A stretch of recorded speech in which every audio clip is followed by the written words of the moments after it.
Good morning. Would you please take your seat? We will start the events very soon.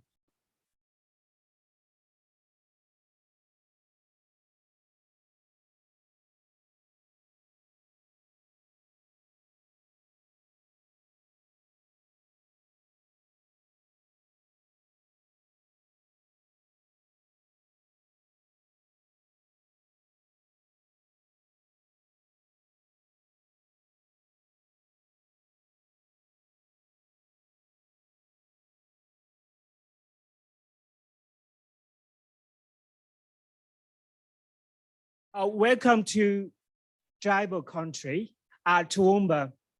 My name is Xuesen Zeng. I'm the acting director of Center for Future Materials.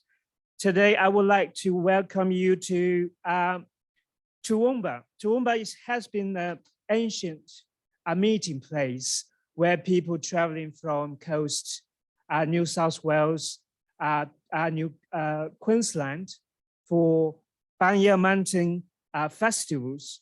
Traditional custodian and leader Paddy Jerome of the Jarawal people explains our people would gather at the Banya Mountains from these areas.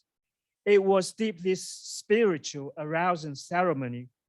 We went to suck the breast of our mother who gave us this, the spirituality that was so intense that it was the part of our bearing of the country. Our mother, Australia, the earth. We are sucking the breast, sucking the milk, the banyan nuts from her.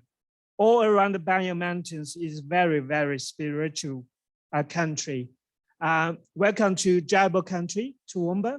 And the next, I would like to welcome Professor John Bell to give us the opening speech. Thank you very much, Xuesen. I'd also like to add my acknowledgement of the traditional custodians of the lands where we're all meeting today here in Toowoomba, and acknowledge any First Nations people who are in the room with us today. So welcome to UniSQ, our brand new moniker. We're still the University of Southern Queensland. And I'd like to say a very few words. I hope you said an opening speech. I hope you don't think I'm talking for half an hour. A very few words. It's really important to have events like this. It's been a couple of years since probably most of us have been able to regularly get together in a room and exchange ideas. And I think it's something that we do need very much.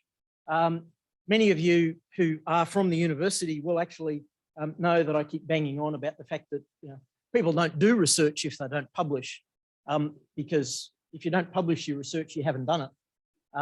And there are other ways of publishing than just in journals, but nonetheless, it's about getting it out there. And this is another forum which is really important as well, because often actually the communication face-to-face is more important than the actual publication, because you're talking to the people who might really be interested in it, who might actually then be able to take it further. And it's really great to see so many people from industry here today. I hope you have a fantastic day. Hear some of the great things that are being done in the Centre for Future Materials. It's great to see many of the students of the centre here and being able to actually get together again and talk about all of the important things that it's really hard to get done over Zoom.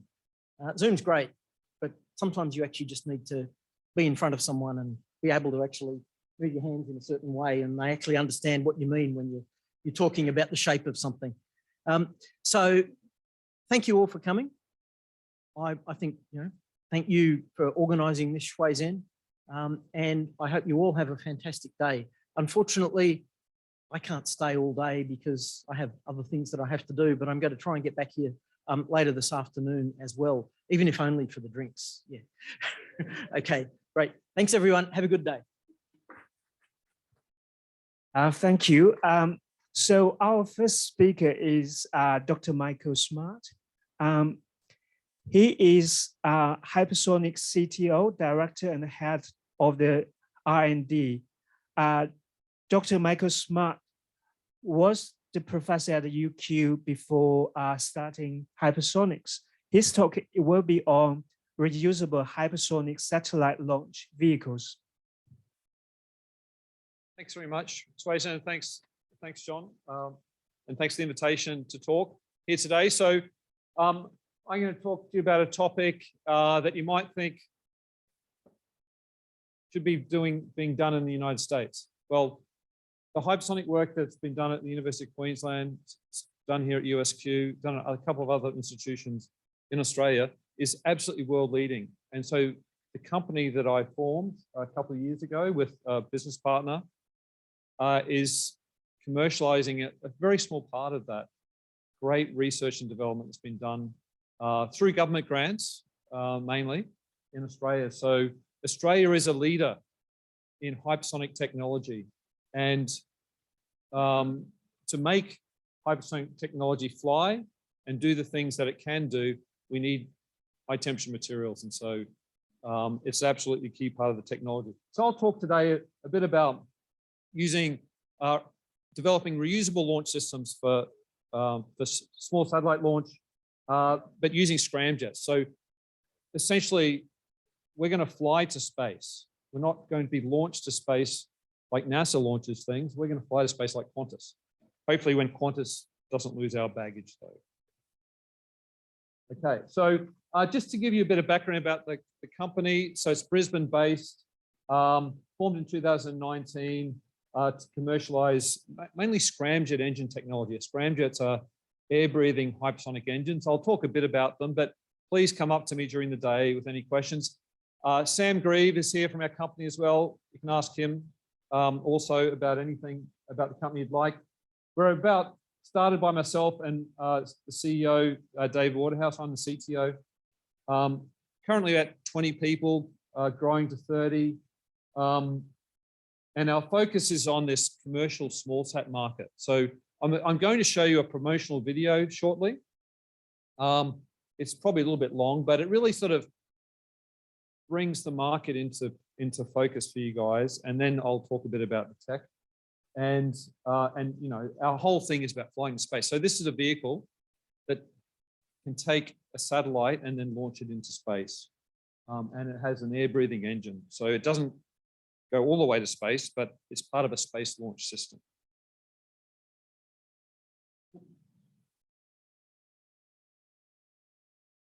There we go. Maybe I was going a bit too far there.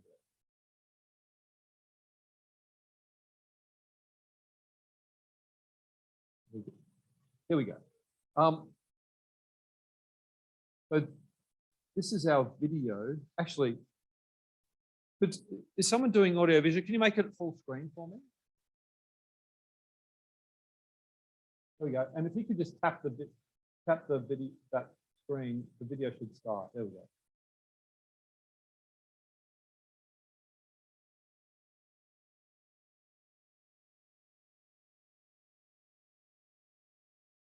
There we go. It does have sound. It doesn't seem to be working though.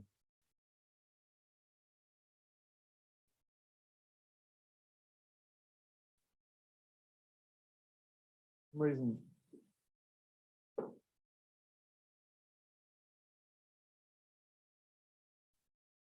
Maybe I'll give the soundtrack. There's some good text there, but basically there's this enormous market in small sats. There are 50,000 small satellites being launched into low Earth orbit over the next 10 years. It's absolutely amazing. All these constellations that SpaceX are putting up, but they're not the only one. But the thing is, if you're going to launch 50,000 satellites, you don't want to be throwing away 50,000 rockets to do that. It's just crazy, totally crazy. And these rocket systems are so energy intensive to manufacture. And they create so much pollution. And it's just the space launch industry, you know, you'd think it'd be avant-garde and leaders in all sorts of technology, but basically they're still doing stuff the same way they did in the 60s. They've refined the tech. And SpaceX are landing their rockets on platforms, you know, way out to sea. But, you know, there is a better way. And the better way is to use aerospace technology and fly to space using aircraft rather than one-use rockets. And so based on all the hypersonic research that's been done in Australia over the last 30 years, and it started by Professor Ray Stalker, who developed the three-piston shock tunnel, which enabled us to design these scramjets. We've matured this technology, air-breathing scramjet technology using hydrogen as a fuel that can power aircraft up to speeds as much as Mach 12. Now, a scramjet doesn't work. You can't take off on a runway. You need a first stage.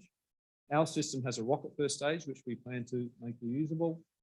But the core thing about our tech is that we have this aircraft second stage that can fly to space or to the edge of space and can be maneuverable. So all those small satellites, they all need to go in very, very specialized orbits. And you need to have a maneuverable system that can do that. So here's our, so we drop our first stage off.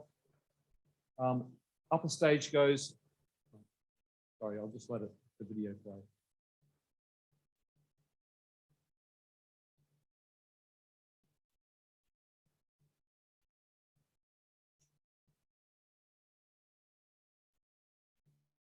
And then so the aircraft does not go all the way to space. So it has an upper stage, which is really relatively small, which then goes up and releases the satellite. And then our aircraft just goes back and lands just like any other aircraft. And, you know, this type of system has always been the dream of guys like Ray Stalker, Alan Paul, who you might know, and myself. I did a TED talk here talking about this stuff. I'm actually the second generation of hypersonic researchers and technologists in Australia, and I'm not that young anymore, right? So Sam is part of the third generation. We have a lead in the world in this technology, and so the company is here to take advantage of that. But it's not just about the scramjet engine. A lot of flight testing as well.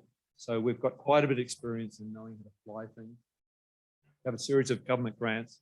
And of course, the other thing about this tech is that it could eventually be used for hypersonic airliners as well. So it's hydrogen fueled, so no CO2. There's a big push in the aviation industry now about CO2 and how much, how much pollution is being created by all the aircraft we fly. So hydrogen fueled aircraft is really another area where we could be a part of, but it's more down the track, I would say.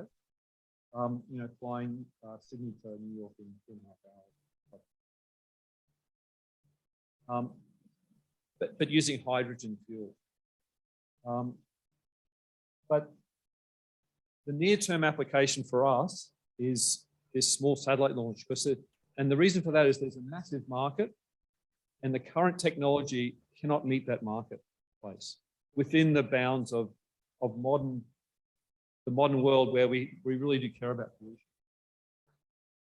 Okay. Thank you for the, oh, it's playing again.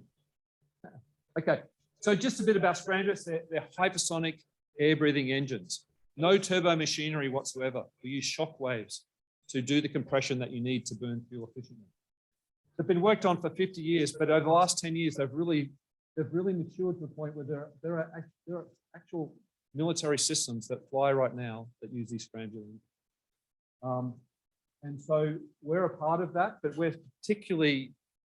our knowledge is particular to hydrogen and very high speed systems, which are more about aircraft rather than, say, one-way systems that would be for military.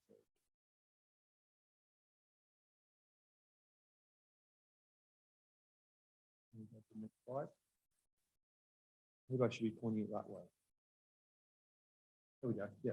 So the core tech that's in the company is what we call our Spartan scramjet engine. This scramjet engine has 30 years of heritage in it. I spent 10 years at NASA Langley, learned a lot of great things, but all the heritage of this engine has actually been developed in Australia. This particular engine is made from Inconel, so a high temperature alloy, and operate at about 850 degrees C. We're going to fly to Mach 12. That needs to be able to operate at 1500, 1800 degrees C. And metallics just don't work for that. They don't work for the rest of the vehicle either. Our system is very simple, fixed geometry, no turbo machinery, no moving bits and pieces. When you're bombing along at Mach 10, you just cannot be moving things around. And so the way this engine works, it's all about how the aerodynamics is done and how the fuel distribution is done. And that's really the crown jewels or the secret sauce of that's in the company. And we've developed that over many years. We use hydrogen as a coolant. Hydrogen is an awesome coolant. The joules per kilo, the joules per kilogram of heating capacity or cooling capacity of hydrogen is enormous. One of the best gases you can use. And you know, we've done all these tests in the T4 shock tunnel at UQ, and so we're ready to fly. So this is a picture of a model in the shock tunnel. So the key thing about, so this, the vehicle that we're going to fly to space is called Delta Vela Orbiter. We actually have a smaller version, which is sort of more of a long range aircraft. And the key thing is it can accelerate from Mach 5 to Mach 12. There's no other scramjet, propulsion system or hypersonic system out there that can do that. They're all cruise type systems. We're able to do that because we know how to use hydrogen fuel. Fixed geometry, self-igniting, so we have a very, very simple system. But to make this thing work, we need high temperature composites. Because it needs to be reusable, like not just a single use. So these high temperature composites are absolutely critical to making an economic system that we can fly and, you know, make money in a company. And this is how it works. So this is how it would look on the launch pad. So we do have a rocket booster. This rocket booster actually has some aerodynamic surfaces on it to enable it to fly back. And we've actually done a small flight test of that. We had a bit of fun doing that. So we take off vertically. So it's not your classic, you know, Buck Rogers, take off, fly to space, come back. This is a step towards that, but nobody knows how to do the Buck Rogers thing. So the way to get towards Buck Rogers is to take steps in technology, and that's what we've done here. And accept the limitations of the tech as we know it at the moment. So we take off vertically. A booster hopefully flies back, lands on a runway. Our hypersonic aircraft accelerates from Mach 5 to Mach 12. We release the satellite and then we fly back. So much the same as what's shown in the video. And it's all about low cost, reusable, high cadence. So to make money in a company, we've got to launch once a week. That's what SpaceX does. I think SpaceX have launched 40 times this year. Like, it's quite amazing. NASA can't even launch that big rocket once, you know. I worked at NASA for 10 years. I'm sorry, they just lost the plot as far as I'm concerned. Just by being too conservative. The way SpaceX have done what they've done is they fail quickly. And I know that sounds like a silly thing to say, but they fail quickly because you can procrastinate for years on end and not even know what the real problem is. So, you know, high cadence is absolutely key, and green is absolutely key as well. Okay, so this is some lovely pictures of what really happens in a hypersonic vehicle. That experiment was actually done in the Tusk facility here at USQ by David Buttsworth and his team, and with some help from Andrew Neely, who's another researcher from ADFA. Fantastic experiment. Look at the shock waves there. That's at Mach 6. Mach 12, the shock waves have turned back even further. Oh. That. So this is a simulation here. This is looking at the temperatures on our system. So, for example, the there is 2,500 degrees Kelvin, so 2,300 degrees Celsius. That's how hot these things get. So we need material or a material system, which could include active cooling, to manage those temperatures. And so but it's then combining those materials with making real components. So making a fancy material that's just a little token like that, which has high performance, is really not that useful. It's how you make useful components out of these high temperature materials that is key. And that is one of the key capabilities here at USQ, is making real components out of it. So here's, what do we need to fly to space? Materials challenges, high temperature, but it's not just that. Because we're flying, it needs to be low weight. And because we're heating up so much, thermal expansion is a massive mechanical design problem. Metallics, if you heat them up from room temperature to 800 degrees C, they can grow by centimeters. And you have to make allowances for that. If you constrain it, those materials are going to pop and just break. So thermal expansion is a massive issue. And these high temperature composites can be made to have very low thermal expansion. So those are the three key aspects of making from a materials perspective, of making a reusable system. Some of the solutions are oxide, high temperature composites. That's a nice system because it's relatively inexpensive to manufacture real components. And Hypersonic is working with UniSQ, I'll catch up eventually, on a project, a CRCP project, to develop the manufacturing processes. It's not a new material. It's about manufacturing processes and how we make real components of those materials. Also, for even higher temperatures, we need to go to these silicon carbide composites as well. So they're high temperature again, but the cost of manufacture probably goes up by an order of magnitude going to those materials. So they're very complex. We're also looking at exotic alloys, getting alloys that can operate at higher temperatures as well. So they're all some of the key challenges, but then the solutions that we're working on. And so our space launch system is our core commercial capability. To prove to investors that things can work, we've actually taken on a smaller project called DAR, and it's shown here. It's only a single-use system, but it's actually a technology demonstrator for our company. So we're going to fly this at Mach 7. We're going to operate the scramjet. We're going to operate it as an autonomous hypersonic aircraft with aerodynamic control system. So a lot of the key things that we're going to need in our Delta Velos, we're going to prove out in this DART. And this is a very exciting project where we have an MMI grant from the Department of Industry to go and do this thing. It's a $16 million project. So we're going to go and launch this vehicle, which is about 3 meters long, and then fly it at Mach 7. Unfortunately, we won't be able to land it because it's just too small to have a undercarriage and landing gear in it.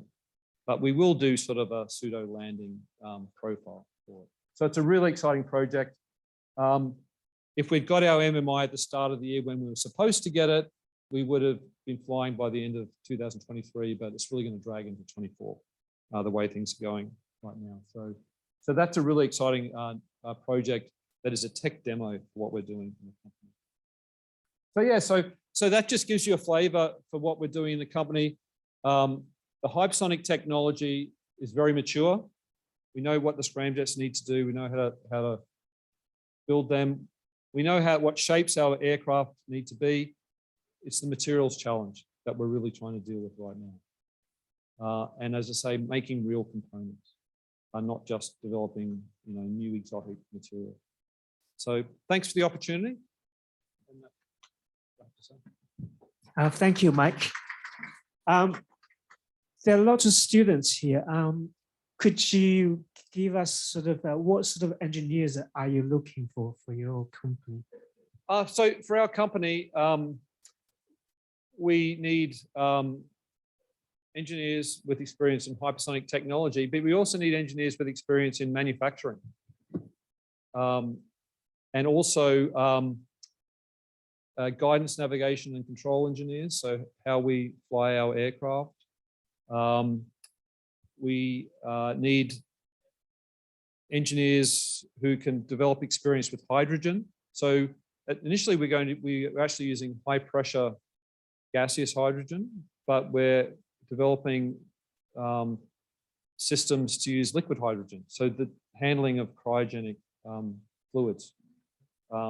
So And then, of course, we need lots of the electrical engineers for the power systems on the vehicle. So just think of our system, it's a hypersonic autonomous aircraft. So all the tech that you need for that, not just the hypersonic tech, we need all those other skills as well. Okay, thank you.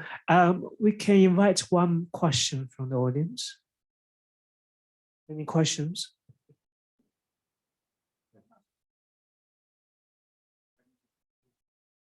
Yeah, so Mark 5. So Mark 1's about 1,000 kilometers per hour, roughly. So 5,000 kilometers per hour. So pretty fast. And that's about the shock wave. So the scramjet uses the shock wave for compression. And so like a scramjet means supersonic combustion ramjet. So it's the act of ramming the air into our engine that does the compression and does the heat addition that you need to burn fuel efficiently.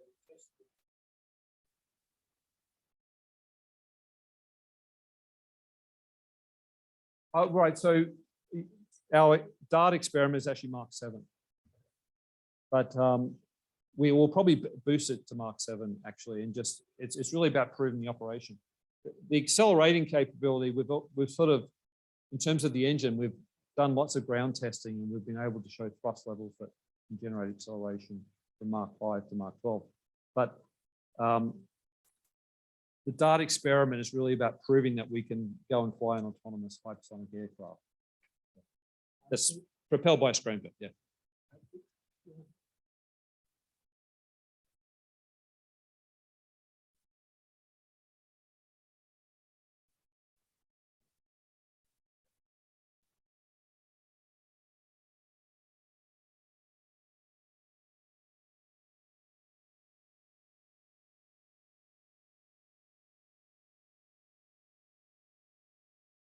No, so it's a good thing. So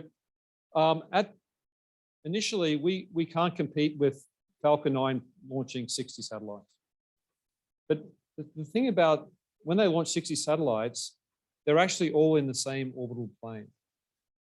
So they'll put up 60 satellites in the same orbital plane and then they'll spread out. To put up a constellation, you might need like 20 or 30 orbital planes. So they're putting up 60 satellites in different orbital planes. But every time they launch 60 satellites, 3 of them are dead when they arrive.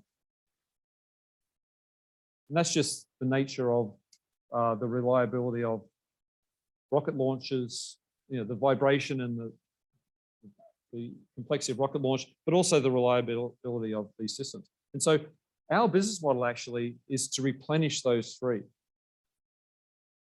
Because each one of them will be in a slightly different orbit, a slightly different position. You're not going to launch Falcon 9 just to replace 1 satellite or even 3. So our business model is about constellation replenishment. So there's 50,000 up there. If one of them fails, 1% fail, that's 500 launches. And most likely there'll be more than 1%. So that's our initial business model that we've developed. Okay, thank you, Mike. No worries. Thank you.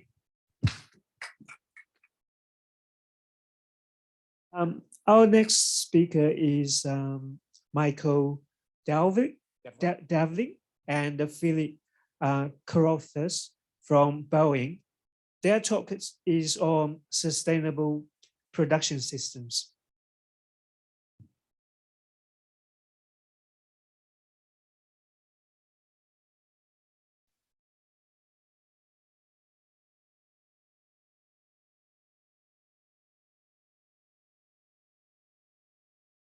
Now, I'm not sure how we'll include Phil in this, but Phil was responsible for putting it together, and Phil would normally be here, but is very busy doing other things. Devlin, I'm on the call with you, Michael.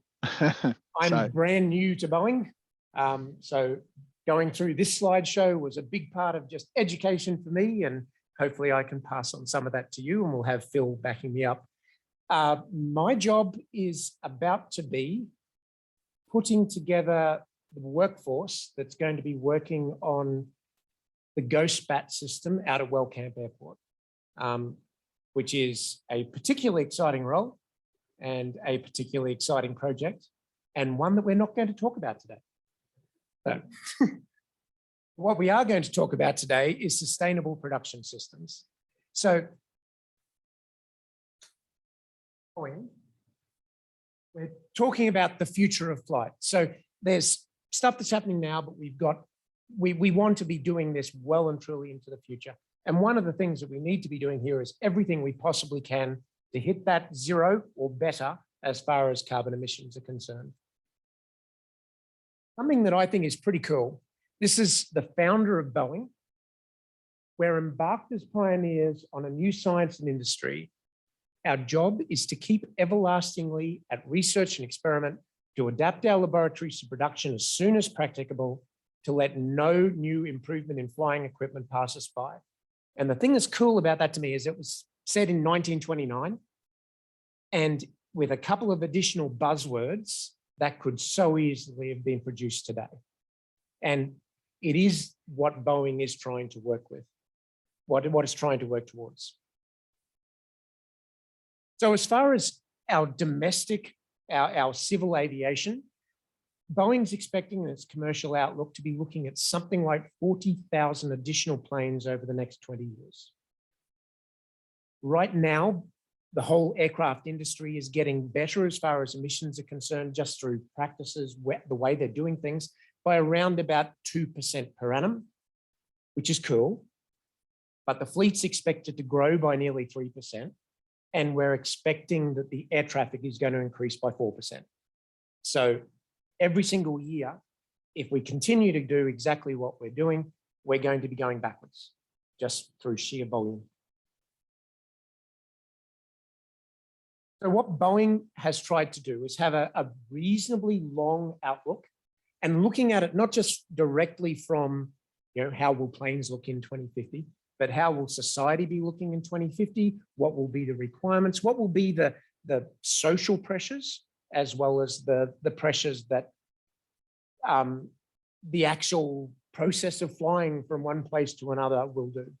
So there's social pressures right now, obviously, about carbon release to the atmosphere, those sort of things. This is all tied in with Boeing's sustainability process. So as far as fleet is concerned, as far as our commercial aircraft are concerned, the things that we need to be working on are these guys here. So fleet renewal, if you've got a new car, it's going to run more efficiently than an old car that has leaky bits and all those sort of things. The fleet renewal by itself deals with that. We've got the operational efficiency. That's the lean stuff. That's the making sure you're doing things correctly. You're not turning on your aircraft until you need to. You're not doing great big long taxis. But the big parts where we're going to get the major advantages are in converting to renewable energy and getting that advanced technology part right. And this ties in very, very closely with what Professor Smart was talking about beforehand, about moving into more sustainable air fuel and about going ahead and working out better ways to be doing these things. Within Boeing, these are what we consider to be part of our sustainability. So sustainability obviously comes to mind as an environmental thing, but there's more than that as far as Boeing is concerned. So we've got the people, the products and the services that we're dealing with, the operations that we're carrying out, and Boeing carries out a significant number of operations on military as well as civil aircraft. And then finally, we need to have sustainability with our communities as well. As far as the people is concerned, obviously, if we're going to be employing people into Boeing, we need to keep them functional. And keeping them functional is a broad range of things. First thing is we need to make sure that our ergonomics are right. So when we're dealing with any sort of production system in particular, we can't have people in awkward positions trying to do things for hours at a time. We need to be making it so that the workforce is able to integrate well with the work that they're doing, and they can keep doing it for years, not for 20 minutes at a time. We need to eliminate all the work that we shouldn't be doing. Again, standard lean sort of methodology. We also need to make sure that the workers are actually getting something out of it, that there's a well-being aspect to it, but also a feeling of pride and those sort of things. as much as possible, there are bits that humans still do best and bits that machines do well. And we need to utilize the right tool for the right job, whether that tool is a person or that tool is an actual physical robot or jig or something along those lines. And as well as that, we need to make sure that our people are educated and trained. And again, not that we're talking about the ghost bat system at the moment, but that will be a very big part of what I'll be doing going forward. Part of that as well is deliberately designing our systems, our production systems, and all those sort of things with a human being in mind. Not just, yes, this is what the process or the machine needs to look, the vehicle needs to look like, and therefore the person can just squeeze into whatever position he needs to get it done. We need to be doing things so that we're presenting the work in the right way and that the person's going to be able to deal with it. From a community point of view, we have a community within Boeing and also the community outside of Boeing, the integration of Boeing into the community. We need a just safety culture. So that means that people feel safe in there.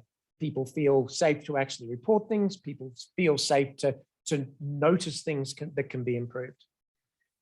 We need to build a sense of community that's within Boeing and without. And another part of this job that I'm not going to be talking about will be trying to integrate Boeing into the Toowoomba community, because this will be a substantial employer in the region. And that brings us into attract and retain talent. I assume that this is going to come up a number of times from industry. Just getting people right now who are the right people to do the right job is something that needs to be concentrated on. I won't say it's impossible, but it's something that every business is talking about. And with that in mind, there's some PhD topics that we're getting together at the moment, including workplace design for communities in regional locations. So that obviously has effects on Toowoomba, and also Indigenous culture in the high-tech industry and integrating Indigenous businesses into the supply chain. From a product and service point of view, the pie graph on our left is commercial aviation. The pie graph on the right is our defense aviation. On the left, that great big orange bit, most of the time a commercial plane is in the sky. And so operational costs are the vast majority of what goes on in a commercial enterprise. From a defense point of view, that little orange slab up the top, this is just a best guess graph. But that little slither up the top is how often the plane's flying and operational, and everything else is getting it ready, making sure that things are right to go. And we need to take that into account in each one of the areas that we're working in. Okay. As far as all of these sort of tools, we're doing life cycle analysis on every single item that we're dealing with. So, and this is where a lot of the material stuff comes in. Whenever we're designing and building something, we have to be considering what will be happening to that item in 30 or 40 years' time. In commercial aircraft and in military aircraft, we know what it's going to be doing in 20 years' time. It'll still be flying. But in 30 years' time, 40 years' time, where things are starting to come back out. And we're doing all that using tools and very specifically putting some rigor into how we're going to be making sure that these life cycle decisions are being made.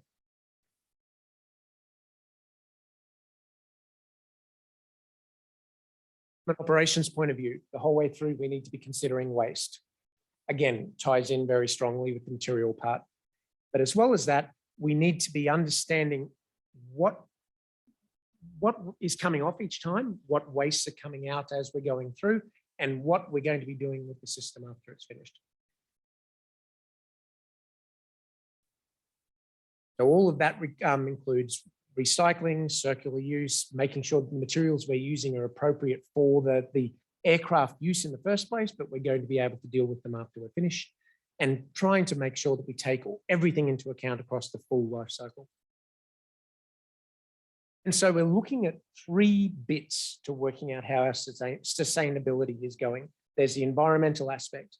There's an economic aspect. Boeing being sustainable is completely pointless if we're not around later. We need to still be there as a business. And there's also the social aspect. So that's your people and your communities part. all of those things need to come together and all need to be considered as a single item as far as the sustainability is concerned. And that includes things like making sure that our facilities are using electricity appropriately. So that's including using AI for our actual services within. And a big part of what's going in the process that's going in WellCamp is trying to make sure that entire facility is going to be very self-sustaining. And we're hoping for carbon negative. An item that you guys are going to know much more about than I will, about the circular use of waste. So this is around carbon fiber technology, trying to make sure that once we've finished with it, we can reuse it and go again. And this guy here is interesting. The amount of energy taken to recover carbon fiber is around 1/10 of that to make new stuff. So this is a place, as opposed to just straight polyethylene, those sort of things, this is a place where reuse is a very sensible thing. We know where the carbon fiber items are, and we're able to bring them back through, remake them into new materials and new facilities or new vehicles. And material stuff comes in here as well. So actually going down to the molecular level to work out how the sustainable materials are going to be working. Again, Professor Smart talking about the properties of those items under stress, because aerospace is definitely a good place to put materials under stress. And trying to get the lowest energy usage we can out of manufacturing those materials. So in general, we're going to need this sustainable product life cycle where from the demand, from working out what we're going to need, we have design and technology that's going to be helping us through this. We choose our materials with the life cycle in mind and make things that we're going to be able to replace parts and ensure that we're getting the longevity out of the aircrafts. We build and we test, we use. Once we get to the end of service, we still have some control of that vehicle. We still are using that in order to be able to get to the next level again, and round the cycle goes. There was a mention of hydrogen beforehand. Just go through just quickly. Part of what Boeing's working on, there's a joint activity with the CSIRO, and that's around sustainable air fuel. So you'll see it written as SAF. So at the moment, the way that our air fuel works, it's basically kerosene, oil fields, we ship it in, we process it, we get off the bits that we're going to need for avgas, and then that goes into the plane. We all know about that bit. So that's how it normally works at the moment. What we're hoping, what will be happening, what is working right now, is eventually we get to bio-sustainable air fuel. So instead of going from oil fields where we're digging up carbon that's been in the ground for millions of years, we're going to stuff that we've immediately grown or harvesting waste from landfill. We're then processing that into a similar sort of fuel. And that one is definitely already starting to happen. After we go from the bio-sustainable air fuels, we then get into power to liquid. This is where I think it gets cool. So if we take water and we bust it up into the hydrogen and oxygen, we're just using electricity plus water. If we then get that hydrogen and we shove it through a whole heap of carbon dioxide in the right form with the right purity of the carbon dioxide, you can get out these carbon hydrogen chains, which is essentially what aeronautical fuel is. And we've made it all just from water, carbon dioxide, and energy. And this is what this power to liquid stuff is. And at that stage, we changed the carbon cycle from pulling stuff out millions of years ago to pulling stuff out that was brought back in from the atmosphere 5 years ago, 2 years ago. So this is the Dolby biodiesel refinery. It's a similar sorts of technology. After we've done the power to liquid using conventional power, we also have what they call steam methane reformation for hydrogen. So this is getting methane out busting off the hydrogen. It's an okay way of making hydrogen, but it's still not as clean as what we can, as carbon neutral as what we can. And all of these things right now, or the plan would be that they'd be on the current grid. So we're just using whatever energy sources we can get. But then we start making hydrogen through electrolysis. So this is just energy plus water equals hydrogen and oxygen. And this is when we're starting to get to the carbon. The carbon just doesn't come into it anymore. And all of these things, just by the way, the hydrogen, for propeller-driven planes, they're working very strongly on fuel cells and trying to see if we can get the distances out for those. And this will be very specific for types of planes and the distances they're going to be traveling.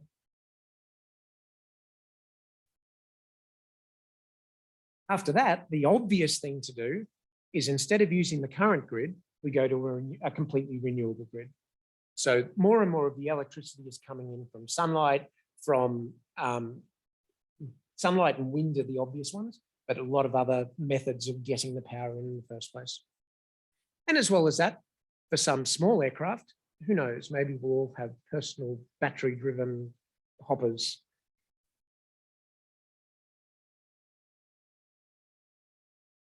So the summary of all this is that civil aviation is going to continue. It's going to get bigger. It is going to continue to be a fairly major polluter. All of us need to be working towards getting that down. And Boeing is playing a big part in that. And there will be multiple pathways and multiple time horizons as to when we're going to be able to get things out. And that hydrogen that we're making there, that will also, I'm sure, power the scramjets that Professor Smart is talking about.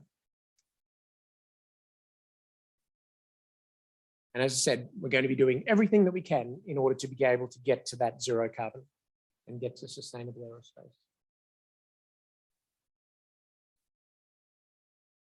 Thank you, Michael. We would like to invite 2 questions from the audience. Any questions? Hello, Phil. Any questions?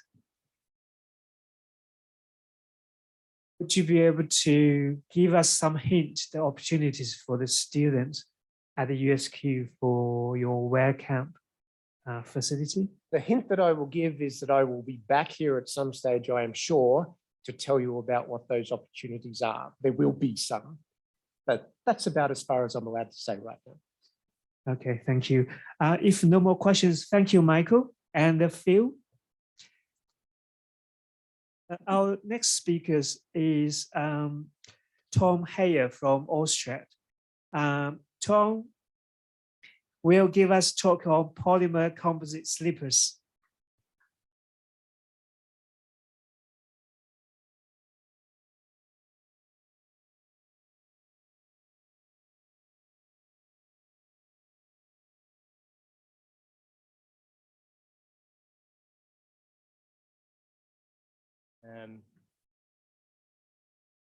Yeah.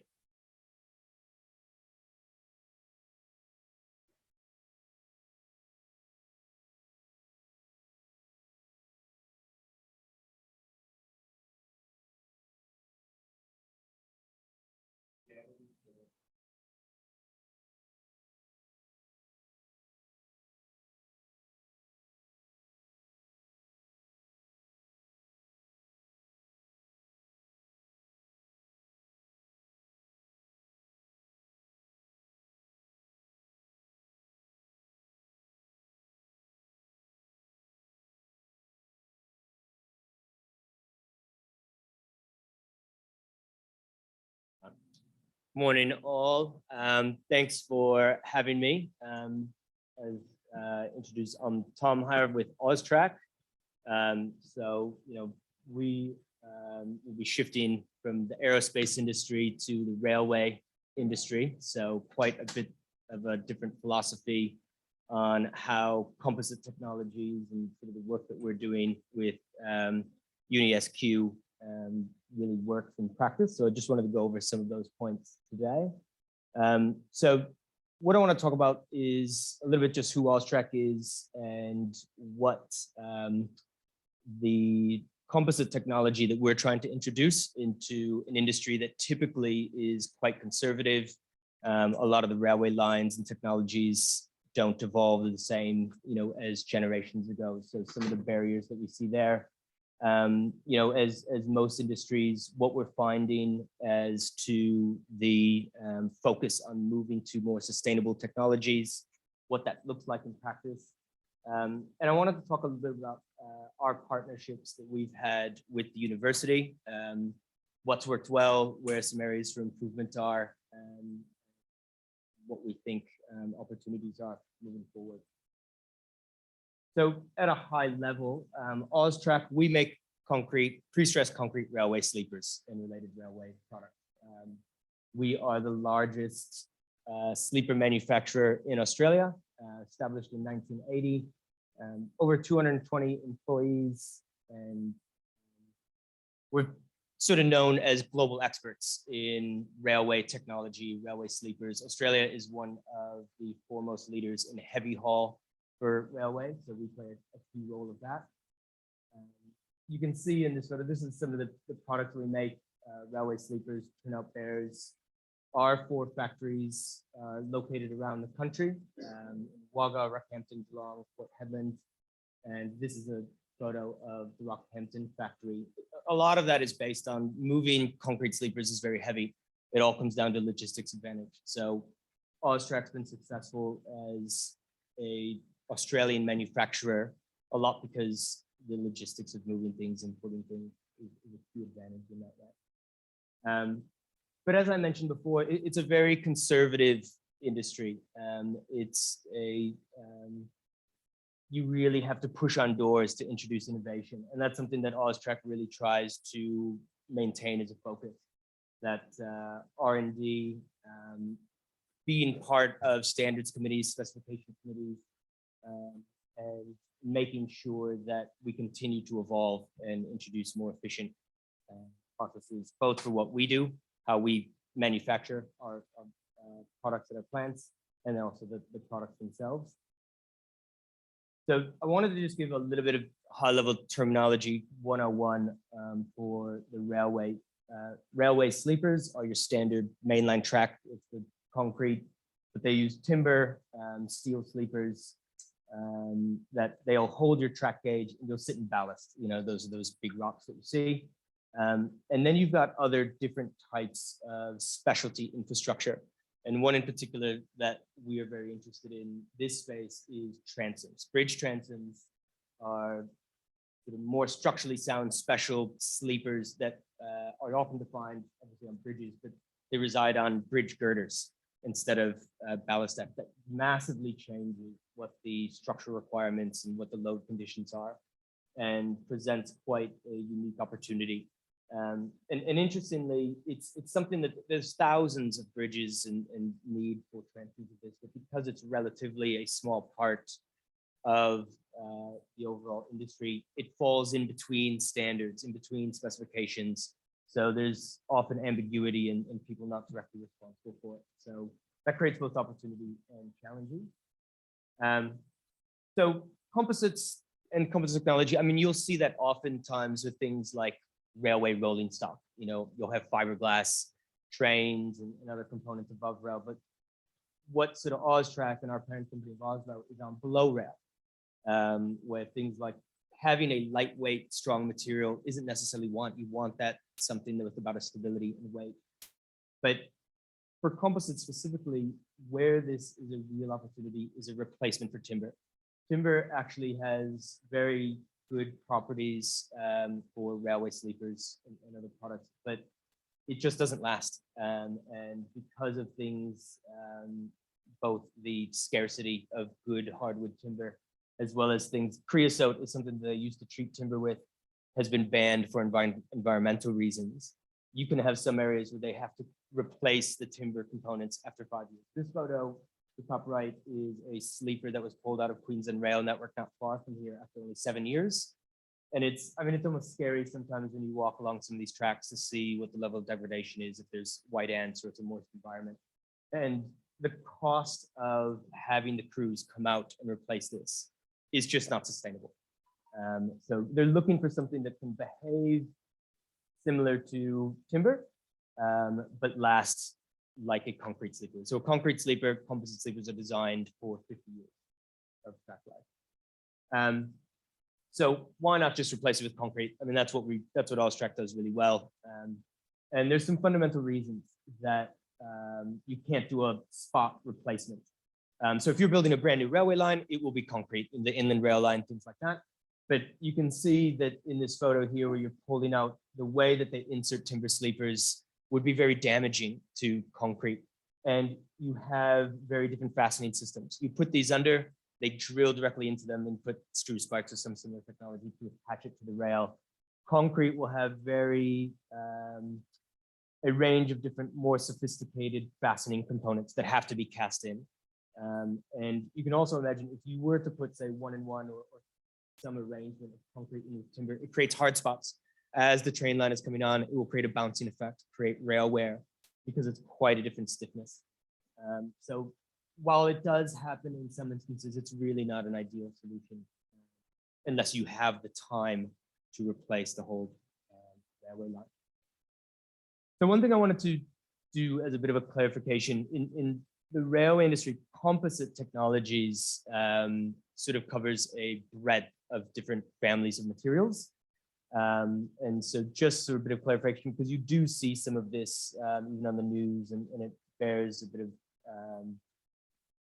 clarification that what it includes can be a lot of your thermoplastics, and that can be a range of recycled plastic, virgin materials.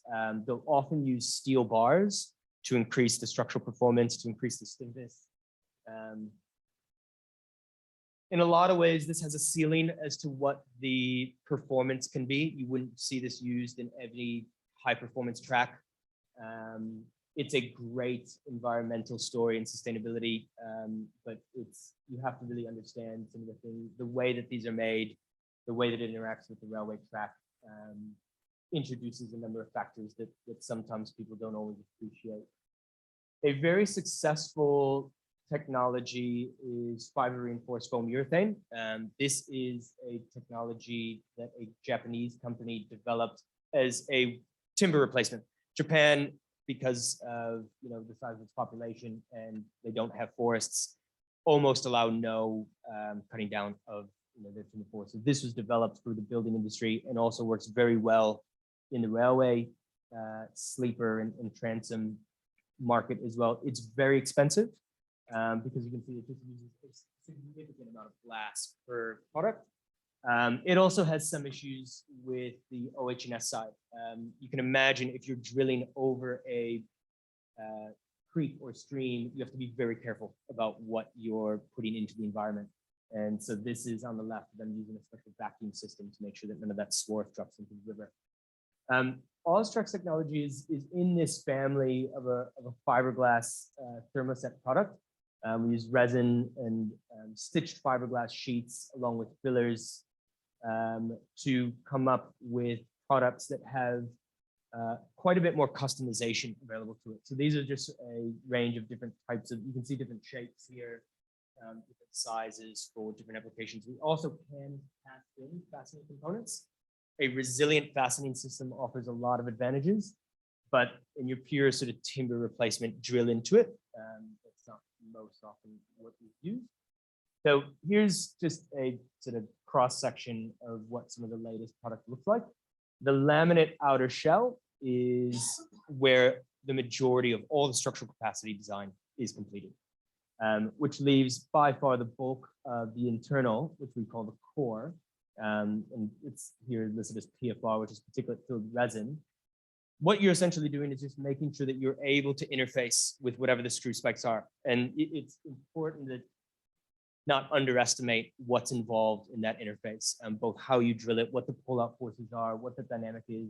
And also you do need to be able to transfer the loads from the top of the sleeper or transom to the bottom. But that's essentially what it looks like in a nutshell. So it looks quite simple, but that's also something where AUSTRAK has come into this. When we started with this technology and our relationship with USG, we had a design that involved a myriad of number of sub-assembly components and the complexity of how it would get made at scale. When this is a more mature part of our business, we imagine making one of these a minute. So what AUSTRAK does is really design for manufacture. How do you design a factory that can pump this out? Where are the risks of quality control? So having that balance of simplicity, cost-effective use of materials is really the crux of where the IP comes from. So at a high level, as composites are, very high strength to weight ratio. AUSTRAK's smallest concrete sleeper is around 150 mil, which is used in a narrow throughout Queensland. We could make the same product, structural capacity at less than 100 mil. Now that may not always be suitable because that would mean they'd have to add more ballast. But overall, you have something that is fire, UV, moisture resistant, and it needs to be drillable with standard installation equipment or standard processes, which is a key component there. One of the major issues when you see thermoplastic sleepers or transoms advertised, one of their biggest issues is how they handle high temperatures. Some of the rail in Queensland can get up to 65 degrees. It's just getting blasted by the sun. So what that does is it heats up the top of the sleeper more relative to the bottom. When that expands, it creates one of the most critical measurements in any railway line is the distance between the two rails. That's the gauge. Any change in that can introduce massive stability issues to the railway track. So there's a real limitation for how they control that. And so having a thermoset product offers a lot of advantages in that way. The other thing that the AUSTRAK technology allows you to do is not just make rectangular sections of different sizes. We can make panels. So where this really started off in a big way for AUSTRAK in our recent review of this was in 2016. We were working with Sydney Trains at potentially this is what a few years ago, the Sydney Harbour Bridge railway line looked like. And essentially what they would do is because of that environment, they would get to one side replacing the timber transoms. By that time, they had to go back to the other side because you only have small windows to work on this. So they want to put something in that's going to last longer. As I mentioned before, there's issues, height control and weight of why you can't use concrete. And we were going to put forward a transom deck for them. It really hit a snag once all the commercial teams got the insurance companies involved and they worked out if there was an issue and you were to cause a delay on the Sydney Harbour Bridge railway line, the costs per hour to call in emergency buses and things got everybody quite a bit nervous that this wasn't really used on other bridges and things. So it was sort of let's try this on some smaller bridges first. But it does have that viability. It's a really unique value proposition for what we're doing. A major consideration that AUSTRAK's looking at in both this space, but also with our core concrete sleepers as well, is where does this sit within the sustainability profile? And it's very important for AUSTRAK as part of our parent company's mission statement, but also the reality is that it's very valuable when you've got opportunities to introduce new technologies in the industry. When you have a strong environmental performance, it opens up new doors. It introduces new stakeholders. And so that's something that is a major focus for us. So we've got product in track that have a PFR core, where that is essentially on the left, a virgin material. And what we want to move towards is recycled materials. And that recycled materials can be a number of different things, but it does have some interface considerations that we have to be mindful of. And so we've tried different thermoplastics, other recycled material, but this is one of our latest designs that we're very excited about. AUSTRAK is the Crossover Rail project, which is the tunnel, I'm sure most of you know, that's going underneath the Brisbane River from Brisbane to Woolloongabba.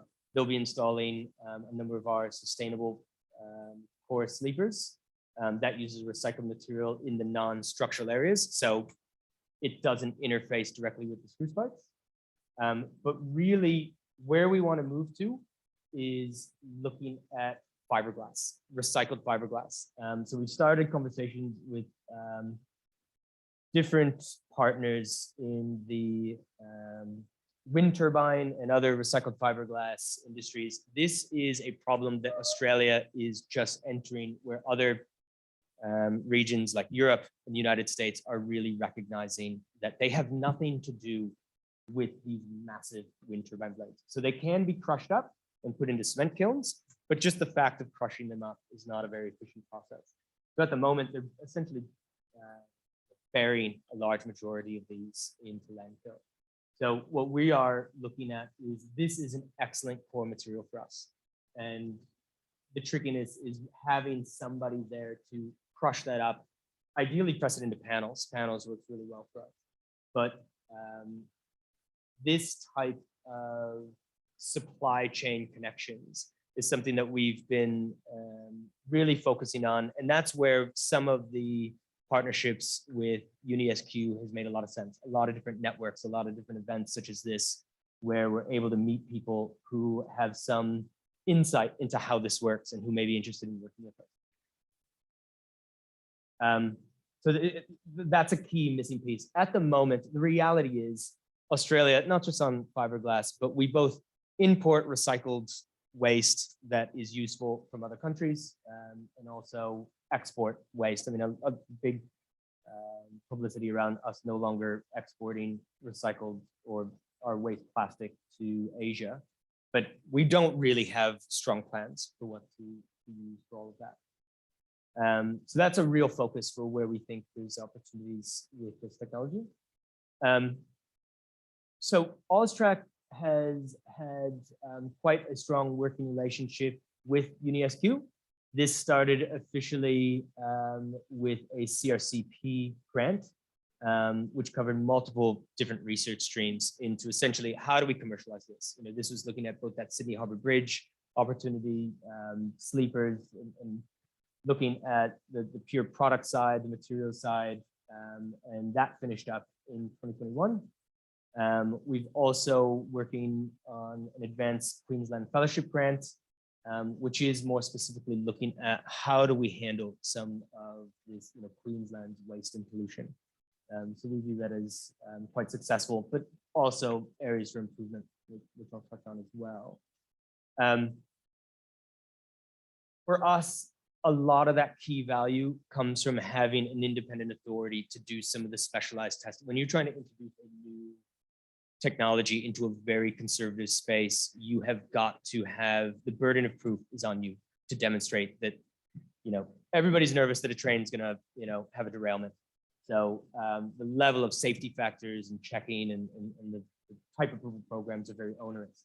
So having a partner that can do very specialized testing, both to what the Australian standards are, but the reality is for technology like this, there is a massive lack of those standards. So you have other tests that we have to develop and demonstrate what their relevance is. So this is one that we did here at USQ. This is, you can imagine a sleeper line. If your sleepers are too light, one of the issues with timber lines is when you have a curvature, the train itself will shift the sleepers in track.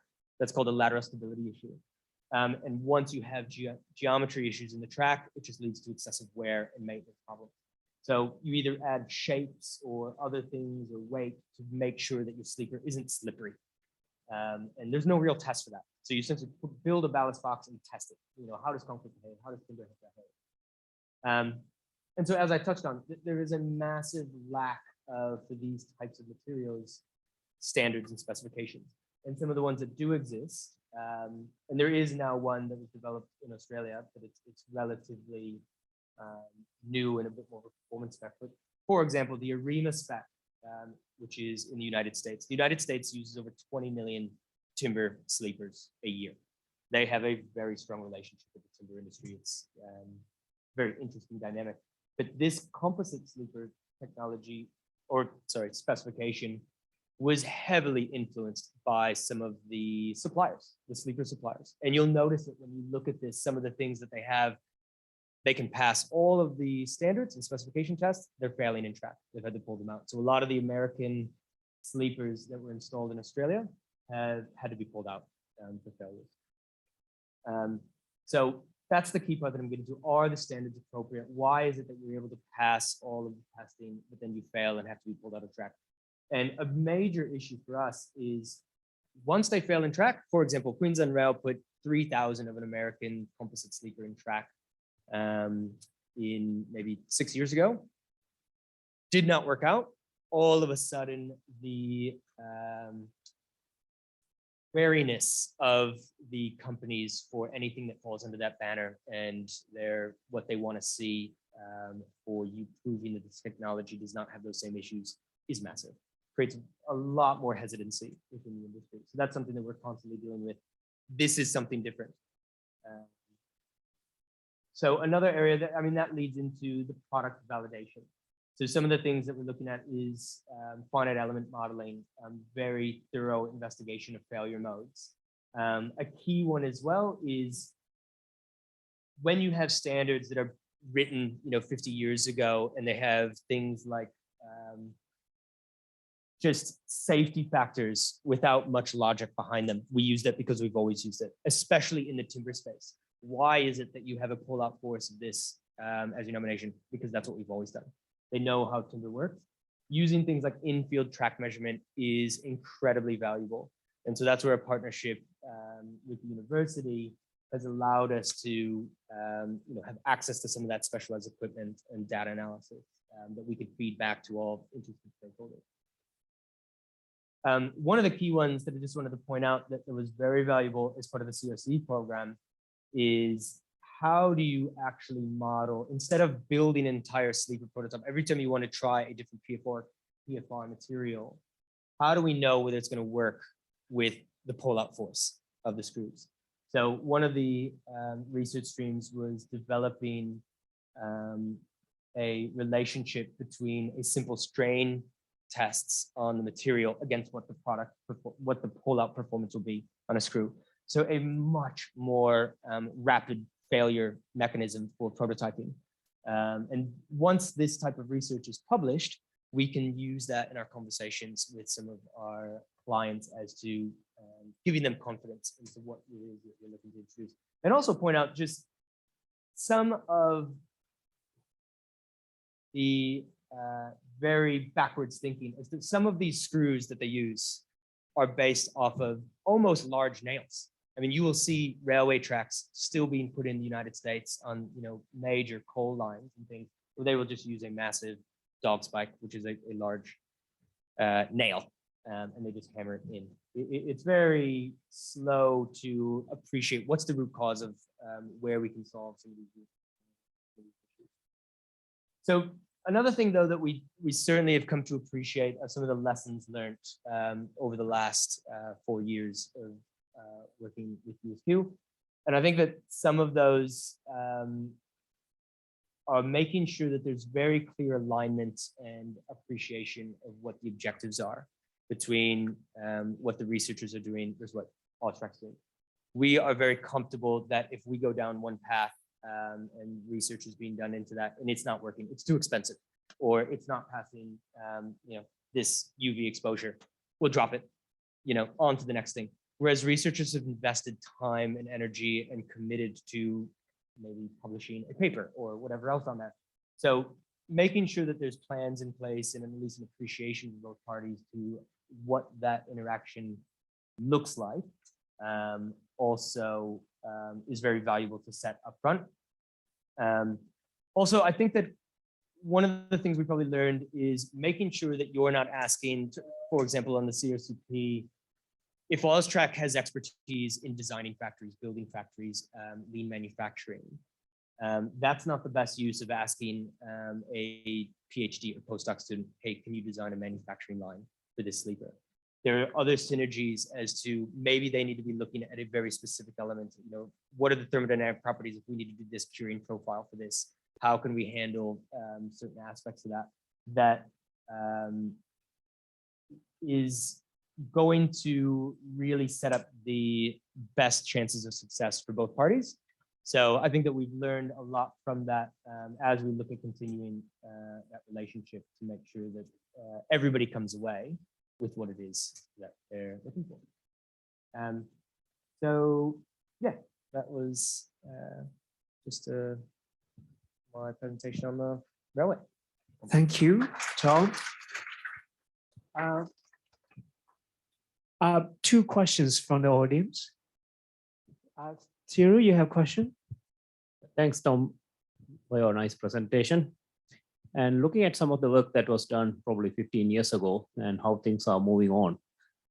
So on railway sleepers, from transoms to turnouts to mainline sleepers, how do you see the future of composites going into railway sleepers? What are your thoughts? Thank you. Yeah, so look, I think that what you'll find is that the areas that it makes the most sense is for the specialty applications. And there are things like transoms, things like areas where you have very controlled height restrictions due to overhead wiring and other things make a lot of sense for this type of technology. The reality is this is more expensive than concrete. The materials themselves are more expensive. It's going to be more expensive than timber, but there's a lot of value as long as all parties understand what that is. Once you have those things really working well, you can look at the types of scale and volumes that would mean that you could compete in a total life cycle. If this were the last, one of the big issues with the railway industries is you can do the modeling that says, look, you are building up your, tearing out these timber sleepers every 15 years. And the overall lifetime cost is X, which is way more than if you use this. But it's different stakeholders and buckets of funding that are responsible for that. So they won't always have that same mindset. So I think that you have to build up from those specifications. Any more questions? Yep. The last 2 years, have you? So I don't have to yell. Yeah, in the last 2 years, have you experienced any issues with the supply chain due to COVID or whatever reasons? It's quite interesting. So to AUSTRAK, we're quite used to concrete, which is very local material supply. Every factory has its sand and cement supplier, very close by. This material is mostly imported from overseas, some of the specialty resins and glass. So absolutely, some of the logistics holdups of just moving things in containers to us, especially being a relatively small player, massive lead time impacts. Also, you have things where if you have a China initiative to build a massive output of wind turbine blades, it will change what the resin market is overnight. And if you haven't modeled that in and appropriately understood what those mechanisms are, it can certainly change, what your cost modeling looks like. So it's certainly been a learning exercise for us. I mean, we're still working at a scale that all of that doesn't impact us at such a, to prevent us from doing what we want to do. But it has certainly made us appreciate as we look to move into the next scale of commercialization. How do we manage those risks? What does that look like? What partners do we need who really, for example, even just having some, with the development space was here at USQ because of the zoning requirements of having a certain volume of resin on site, which you don't really think about until you're sort of thrown into that. So those types of things. Thank you, Tom. So we finished this session and then we're going to have a 20 minutes break. So help yourself with tea and coffee on your left. Oh, sorry, at behind there will be tea and coffee. Yeah.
Test, test. No, we need to be a bit closer.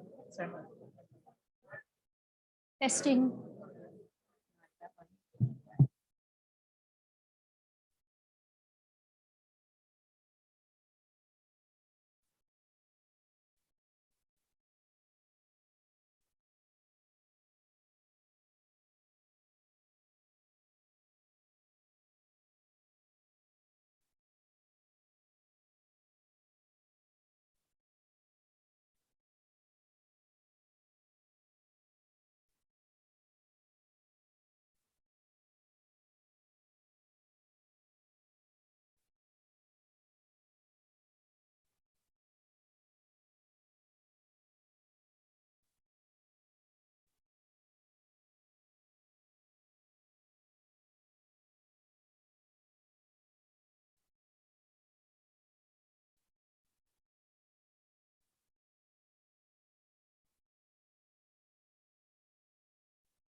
Just go testing.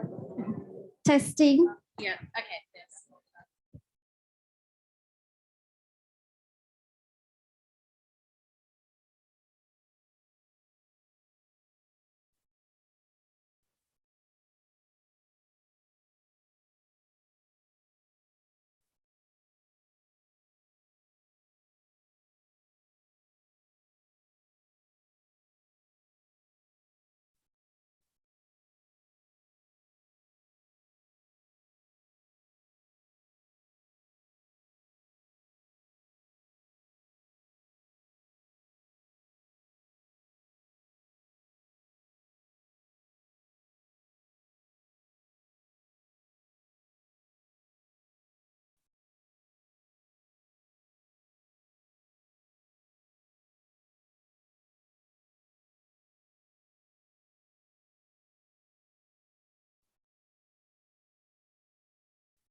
Hello, everyone. May I have you be seated? We were going to soon start next session soon.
Welcome back to Future Materials Open Day.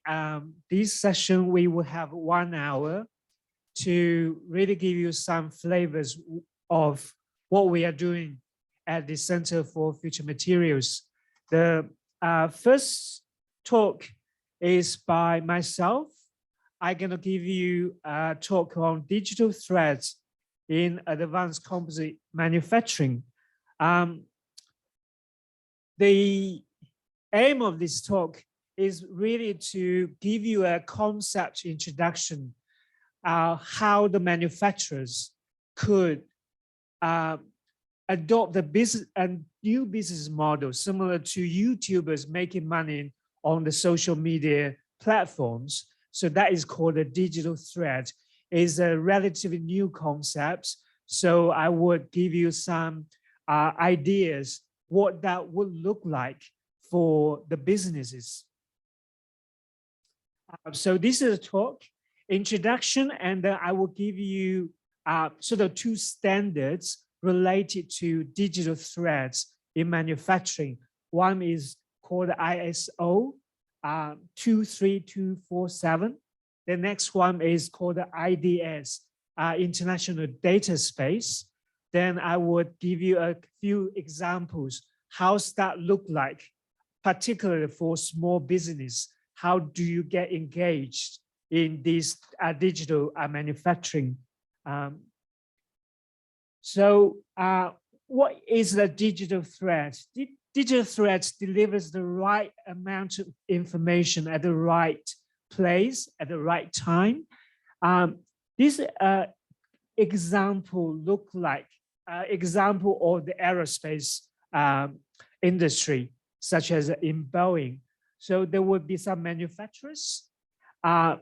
This would be the customers, such as us, to use the customer.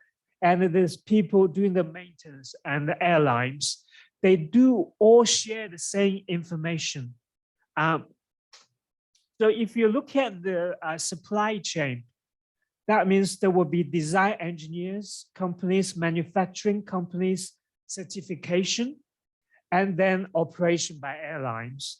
And there will be big chunk of the market or the business will be in maintenance, retire and recycling, and also sometimes it will be real life. So digital thread is mainly about the data sharing throughout the entire supply chain. Why we doing digital threads? The first benefits possibly very traditional in terms of industry automation, AI real-time quality control, and the carbon reporting.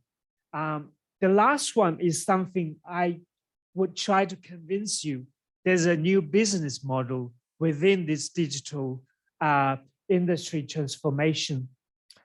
These are really good examples how that works. For manufacturers like Safran, they're making the nasal for the engines. If they share their data with airlines, they would benefit through the cost savings from the airlines and the airports. This is really sort of analogy between the credit card system with the digital thread. There are lots of standards within the financial sectors. No matter whether you are a millionaire or somebody like me, only have one really limited credit card, you would use the same system to do your bank transfer and also purchase. So the idea within the digital thread in manufacturing, similar idea is that we use the very standardized protocols to connect your manufacturer's data with the end users. And then in that way, while you exchange your data, at the same time, you're making money out of your data, you're contributing to the end users. So I have listed all the current standards so far. ISO 23247, that has been live since last year, so it's very new standard. And also today, I would also talk about the IDS, which is also very new standards. So this is a sort of new business model, how it works. In aerospace, there are two systems. One is really championed by Airbus called the Skywise. It connects all the manufacturers such as Safran, GE, Rolls-Royce, and Airbus itself. Also another system by Boeing is called the Analytics. Similar idea is that you connect all the manufacturers' data with airlines, airports, and also some brokers in between. So Airbus claim they have achieved 30% productivity improvement because of the data sharing. So this is a really big business. It's not only in aerospace industry. This can apply to healthcare. It applies to infrastructure, oil and mining sector. So very similar system is happening around the industry. So the first standard I'm gonna show you is called ISO 23247, Digital Twin Framework for Manufacturing. So the framework really give you a sort of architecture, what the manufacturing digital twin should look like, and also the digital thread would look like. There are four components. The first one called the user entity. It's really specifying how do you interact between your data and the physical entities you have. That can be either would be human or could be a device, a computer or something else. The core entity usually would be about the numerical models you have. That could be simulating your manufacturing process, could be optimizing your process, and also some data analytics. For example, the disruption of your airport operations could be some of the core entity here, or even some of your weather analysis that could be included here as well. The data collection and device control entity, that means either sensors you have, either you were monitoring your temperature or the cure or any other data you would you really acquire from the physical elements to your data collection. And then sitting outside the digital twin is this called the observable manufacturing elements. That's about the physical manufacturing facility you have. A very important element is called the cost system entity. That is really to govern how the data will be managed, shared, and how do you capitalize your data. That is similar to the credit card system. How do you exchange? When you do your data exchange, there will be money exchange through this cross-system entity. So the next slide is really, I just want to focus on this new standard called the International Data Space, which being developed in Germany by Fraunhofer. So they are, it's already being applied in a number of sectors, including aerospace sector. So the Airbus system, Skywise, actually using the IDS system for this. You can see the key elements here. There will be clearinghouse, that means the money exchange by hand. And also this is about the identity provider security. And there will be brokers to do the business.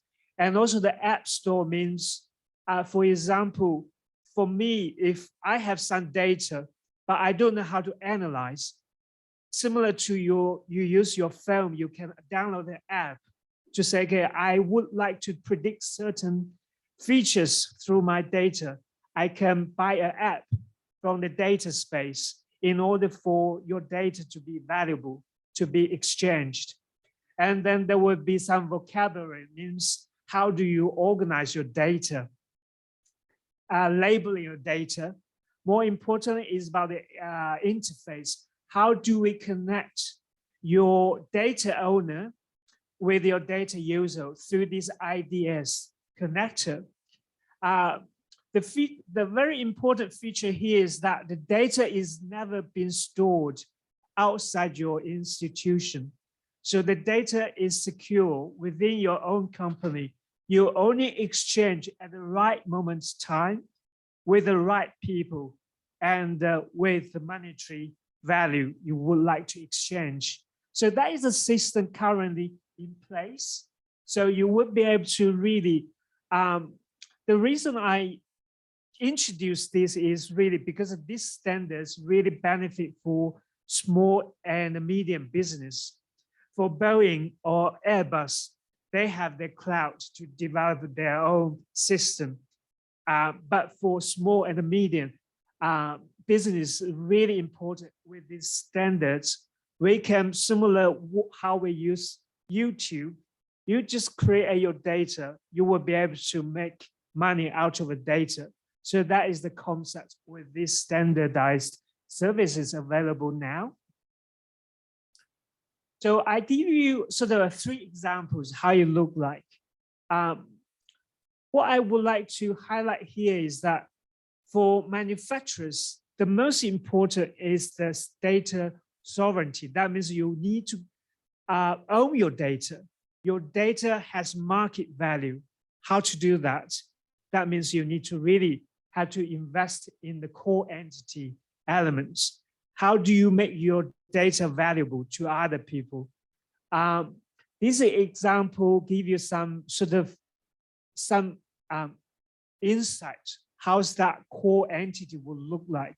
For example, somebody in Toowoomba want to make Phillip wound tanks for hydrogen storage that may be supplied to a big car manufacturer such as Toyota. So if they want to make that part, not only exchange the physical goods from Toowoomba to maybe to Japan, but if they had their manufacturing data, the virtual manufacturing facility like this, and also they have some models, then that means when they collect data from the usage of the car, such as temperature change or any accident happens, that means somebody would use the manufacturer's data in order to predict whether that components need to be repaired or maintained. So that's the idea, how the manufacturer would capitalize their data through this standardized system. The next example is on civil infrastructure. Ali from Wagner's here, they are making these pultruded components for bridges. So if they have their manufacturing data shared online, and they would collect data, for example, the weather data. Also, they might have some sensors embedded in their components. Then they would be able to predict the serviceability or the repair maintenance required by Queensland Main Road. So in that way, one is the Queensland Main Road would save the costs because they know when and where to maintain this infrastructure. Then that would, the cost saving that would feed back to the Wagners would have the digital income through data sharing through this system.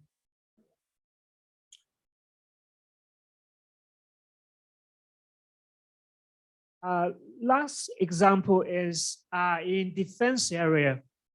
This is an example of repair of the composite fighter jets. So there would be sort of small companies has a contract to dealing with the repairs. But if they can really sharing the data in terms of their repair data, during the correctional data, either will be the temperature or any other data sensors, coupled with this, the data collected during the flight. That means they also can predict next service and the maintenance schedule. That will save huge amount of cost for Australian defense. So that also you can use the same standardized system in order to capitalize your data. So the summary here is that standardized digital threads really can help manufacturers to have the new business income besides their physical goods delivered to the customer. And the university's research can facilitate in order to enable the manufacturers to have the data sovereignty in their manufacturing frameworks. So that's my talk. Thank you.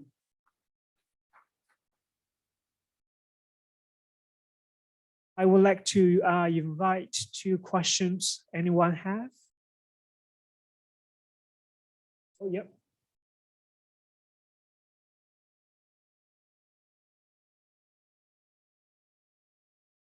Obviously, we've facilitated that in the mining sector, but one of the key discussions, regardless of what platform you're using, is IP, where that cuts off, and how do you know that your data's secure? Yeah, that's correct. I think that the framework I introduced, actually, there's no, you only to, that the framework really allow you to retain all the IP. So you only exchange the data in the proper way. So the data trust and the security is inbuilt within this system, particularly IDS. So that really saves a lot of the hassle for the companies to negotiate the IP arrangement. So yeah. Any other questions? If not, I would like to introduce the next speaker, Professor Allan Manalo. He's joined us on Zoom. His talk will be on FRP bars, future-proofing Australian infrastructure. Yep, thanks. Thanks very much. Sure, if you can see my slide, all right?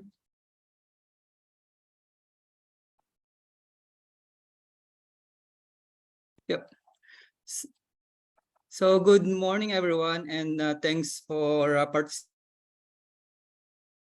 So as Xuesen mentioned, my talk is about one of the technologies that we are working on.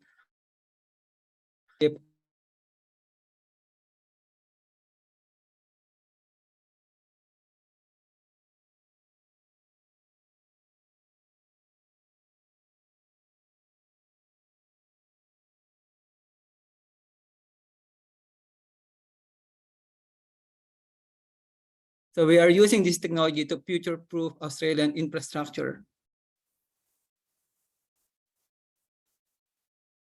So probably before I go in depth on the different programs that we are doing on FRP bars, I would like just to provide an overview on what Civil Composites RPT at CFM is doing.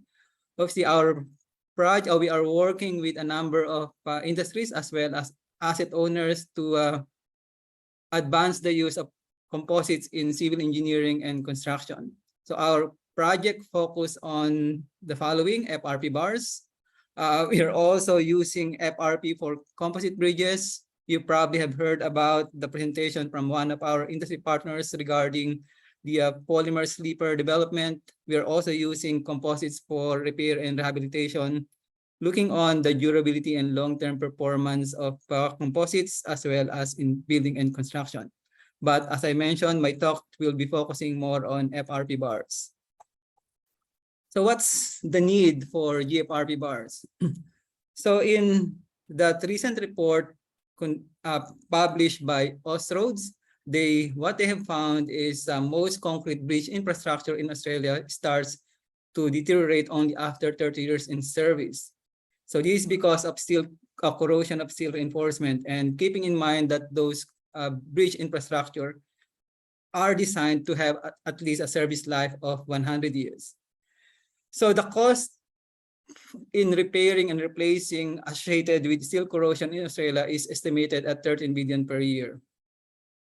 Probably that risk of corrosion is also likely to increase, not only in the coastal parts of Australia, but also on the inland parts, based on one of the reports or studies conducted by the group of researchers in the University of Newcastle, where what they found is because of the increasing moisture as well as temperature, that increases the probability of corrosion damage because the high temperature as well as high moisture, those are the main ingredients that facilitate or accelerate the corrosion of steel reinforcement. And some of the figures that you can see on the right, we have a number now of bridge infrastructure that need to be replaced because of corrosion of steel reinforcement. A number of buildings, especially in the built near to the coastal environment, they need to be demolished and replaced because of the significant problem of steel corrosion. So the solution for this, one of the solutions for this is glass fiber reinforced polymer bars. So instead of steel, we can use non-corrosive and high-strength GFRP bars to reinforce steel infrastructure. Reinforced concrete infrastructure. So the benefits of using GFRP bars over traditional steel, they have a higher tensile strength compared to that of steel. They are also lightweight compared to steel. And also other advantages of GFRP bars, they are transparent to magnetic and electrical frequency. So similar to steel, GFRP bars come in straight, let's say in straight bars, but they can also be bent in, let's say in the factory to mimic the different applications of reinforcement in concrete structures. So at USQ, we have done a number of research and development activities to demonstrate to engineers as well as the Australian community as well as the world on how concrete structures, how they behave when they are reinforced with FRP bars. So we have looked on how FRP bars bond with concrete. We have also compared the behavior of GFRP reinforced concrete beams to that of steel reinforced concrete beam, and demonstrated that by reinforcing concrete elements with FRP bars, we can achieve higher strength, but also we can achieve that pseudoductile behavior of GFRP reinforced concrete structures. And similarly, the performance of GFRP reinforced concrete columns has been investigated extensively at UNESCO, where we have demonstrated by that confinement effect of GFRP to reinforced concrete columns can lead to a pseudoductile behavior of our concrete elements. And we have also looked on the durability of these reinforcing materials, both, let's say, as a material and also extracted some samples in the field and do some correlation to predict their performance after 50 years or after 100 years in service. So from the result of these research and development activities, a number of applications have been realized, and a number of those applications, let's say using GFRP bars in reinforced concrete structures, a number of those applications have been realized in concrete structures exposed in harsh environmental conditions, including marine and coastal environments. And also FRP bars have now been used as a reinforcement to concrete structures that will ensure electrical and magnetic non-conductive applications, including, let's say, rail signaling loops, hospital MRIs, and nuclear science buildings.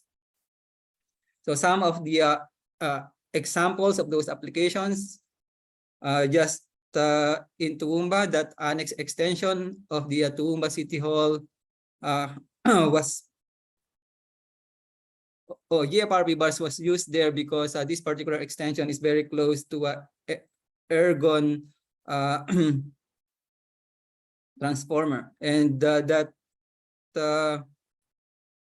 Gold Coast Rail Link, they have also specified the use of GFRP bars to eliminate the electrical and magnetic disturbance, especially in that detector loop section of the light rail track project.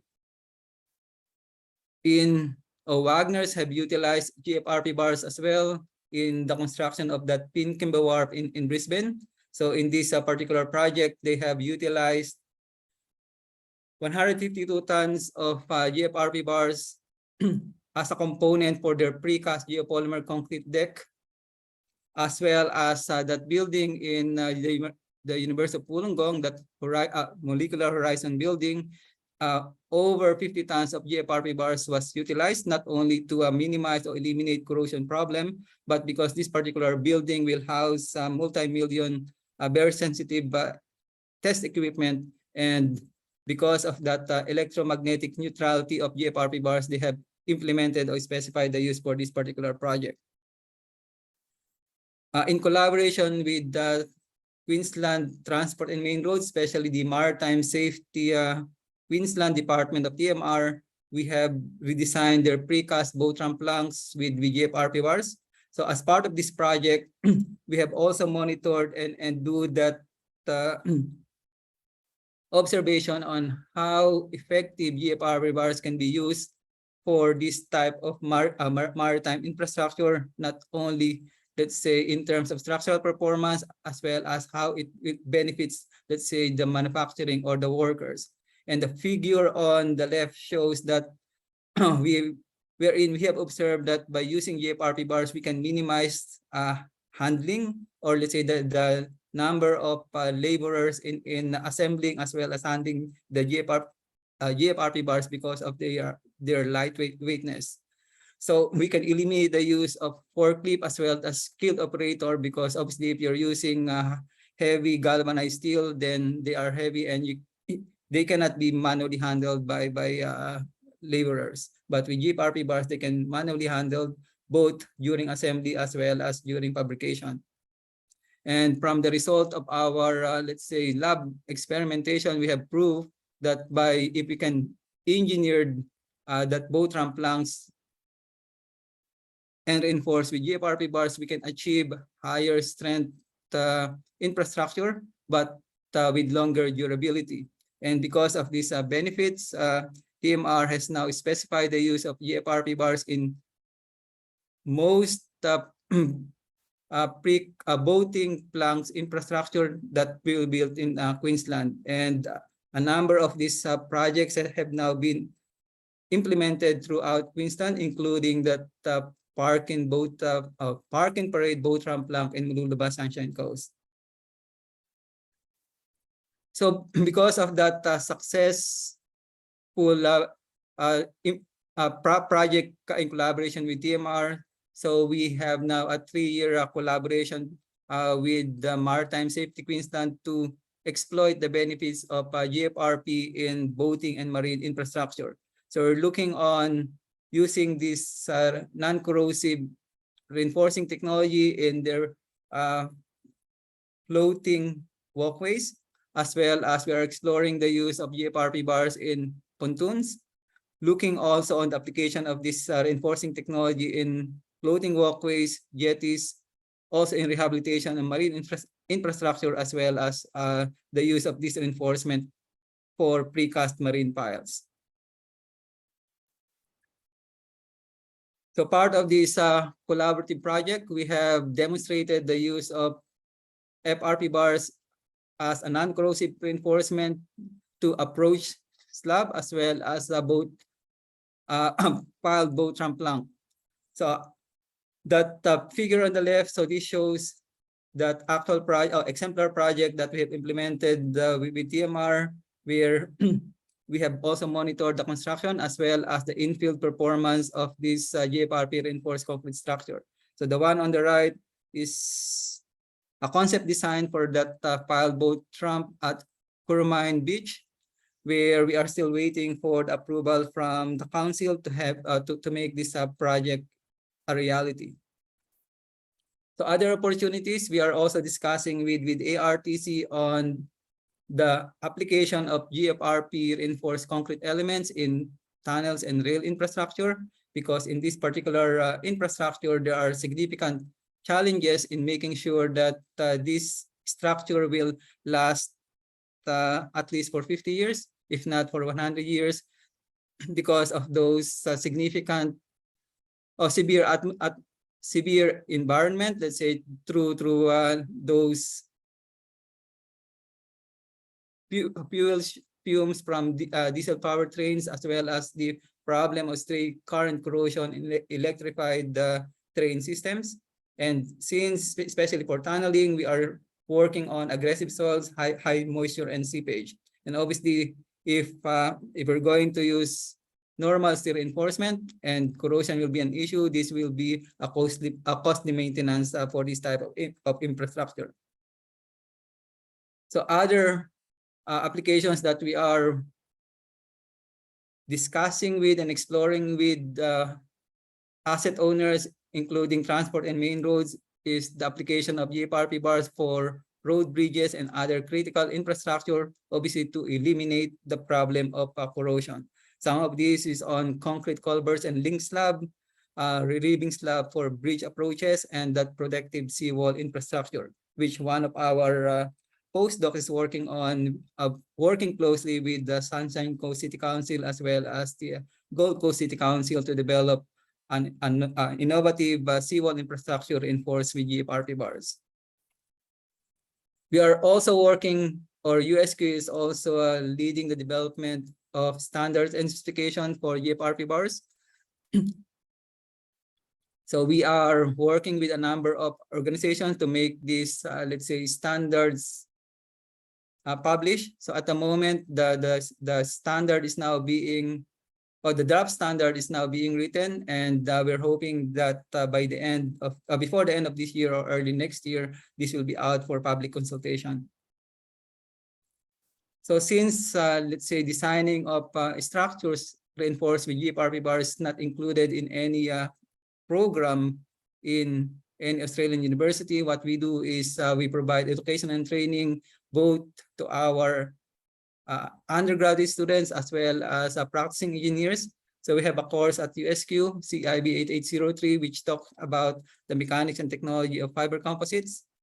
So similar to this, we are let's say this particular forum or open day, we are providing practicing engineers with knowledge necessary to design concrete structures with GFRP reinforcing bars.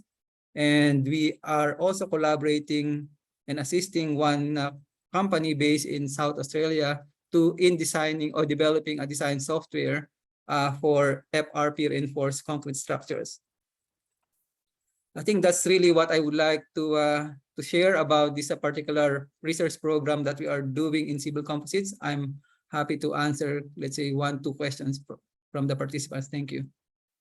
Any questions? Oh, yeah.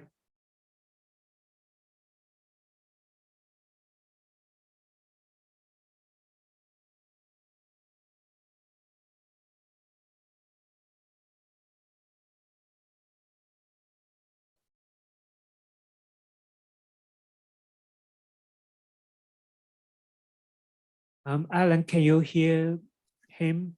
Sorry, Xuesen, no, I didn't hear the question. Probably you can repeat that or.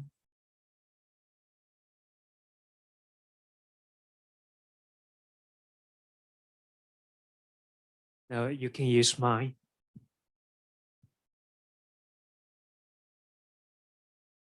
Just for the GFRP compliance requirement, who is the is it the ACRS is the one to give the certifications for the compliance? And also the for the supplier, who are the leading suppliers for the GFRP in the market? Okay. Thank you. Yeah, thanks for the question. I'll probably answer the last question first. So in terms of suppliers of GFRP bars in the Australian market, I think there are at least 4 that I know who are supplying, let's say, code compliant. When I mentioned about code compliant, bars that complies with either ASTM or Canadian standards, because at the moment, obviously, as I indicated, we are still developing the Australian standards for GFRP bars. In terms of, let's say, who will do certification of those bars that will be, let's say, available or that will be distributed through the Australian market.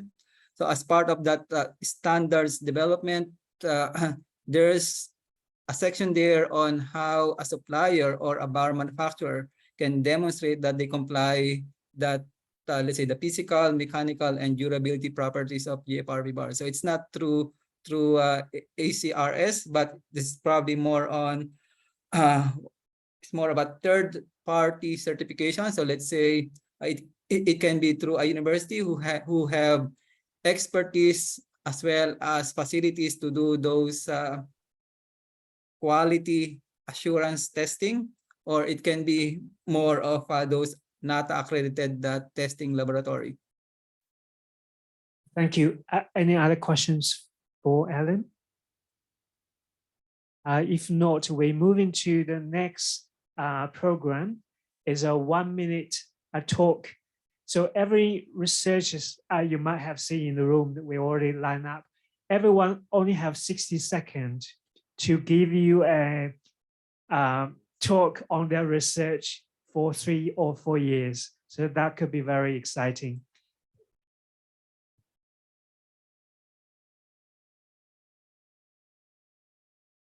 So, having heard about Hypersonics or Boeing and aerospace, or on composites for infrastructure, and in fact, how to use advanced manufacturing for those.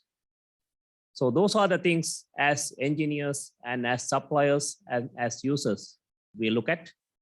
Now we'll listen to the presentation from Center of Future Materials. I am, by the way, Professor Thiru Aravindan, Professor in Structural Engineering, and also the Head of School of Engineering within UniSQ or University of Southern Queensland.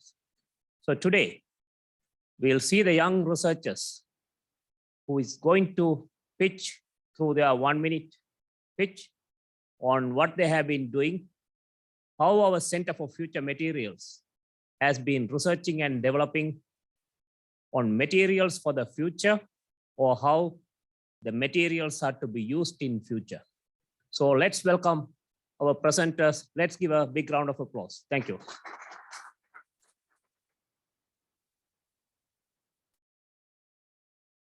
Hello, I am Manalo, and it is very important to know the structural health of a civil infrastructure to avoid any catastrophic failures. In my research, I am developing a framework for structural health monitoring of civil infrastructures by using fiber optic sensor technology and using deep learning, which is a subcategory of artificial intelligence. To train my deep learning model, I use finite element analysis based data. And to test my deep learning model, I use the data from real world concrete structures, which is gathered by or acquired by fiber optic sensors.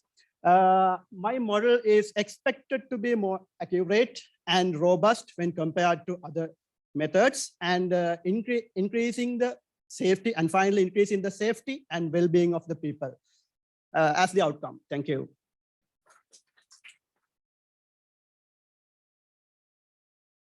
Hi, I'm Sandaruan. As we all know, people are going back to the moon again. And this time we are going to stay. And in order to stay, we have to have good habitats on the lunar surface. And that's where my shape memory polymer composite comes in.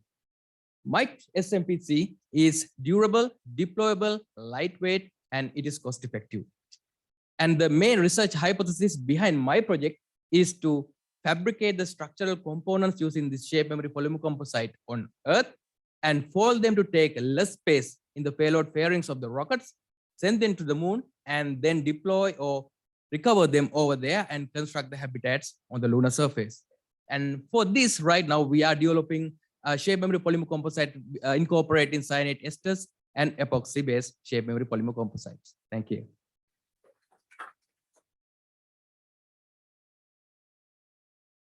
Hey everyone, my name is Yubai Zhang. My research is mainly focused on design fire-safe materials for lithium-ion alkaline batteries. As you know, lithium-ion batteries have been widely used in our daily life, from mobile phones to electric vehicles. However, the fire risks surrounding this technology is causing huge injuries, casualties, as well as economic losses. In my research, I will try to enhance the fire safety of alkaline batteries by improving the fire retardancy of electrodes using the functionalized grain cellulose binder, and enhance the thermal conductivity of battery components, including electrodes and electrolytes, by using the functionalized 2D materials. At last, we will realize a fire-safe and reliable alkaline batteries for its wide applications in energy storage area. Thank you. Hi everyone, my name is Guoliang Chen.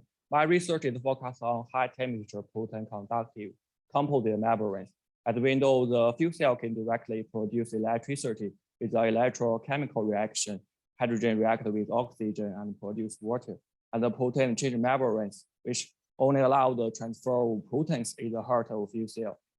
And the conventional nothing membranes couldn't operate at a high temperature. And in order to achieve high proton conductivity of 0.1 Siemens per centimeter at 120 degrees, we directly incorporate proton conductive crystals in PBI membranes. For synthesis kind of material, we choose mechanical synthesis method compared to hydrothermal and layer-by-layer method, which use a large quantity of toxic solvents. We directly put two chemicals in a ball mill jar at a very high speed, and the reaction only can complete in a short time, like 5 minutes. So it's really fast and green synthesizing method. Thank you. Imagine not being able to go for a walk simply due to a chronic wound that gets worse and worse over time. The incidence of major amputations due to chronic wounds is 4 times higher in First Nations peoples living in rural and remote regions. Hi, I'm Danuki, and my project incorporates traditional bush remedies and waste product extracts into hydrogel dressings to treat chronic wounds in rural and remote regions. Currently available and newly developed wound dressings are either too technical, too expensive, or require facilities that people in remote and remote regional communities do not have. So I'll be using these components to make the hydrogels to treat chronic wounds, where the plum peel will be used to indicate and sense the pH within the wound environment. As the alginate concentration increases, the flexibility of the hydrogel dressing also increases. Then I'll be using calcium chloride to actually cross-link the hydrogels, where my project will be basically building up a hydrogel that is sustainable, cost-effective, and potentially biodegradable. Thank you.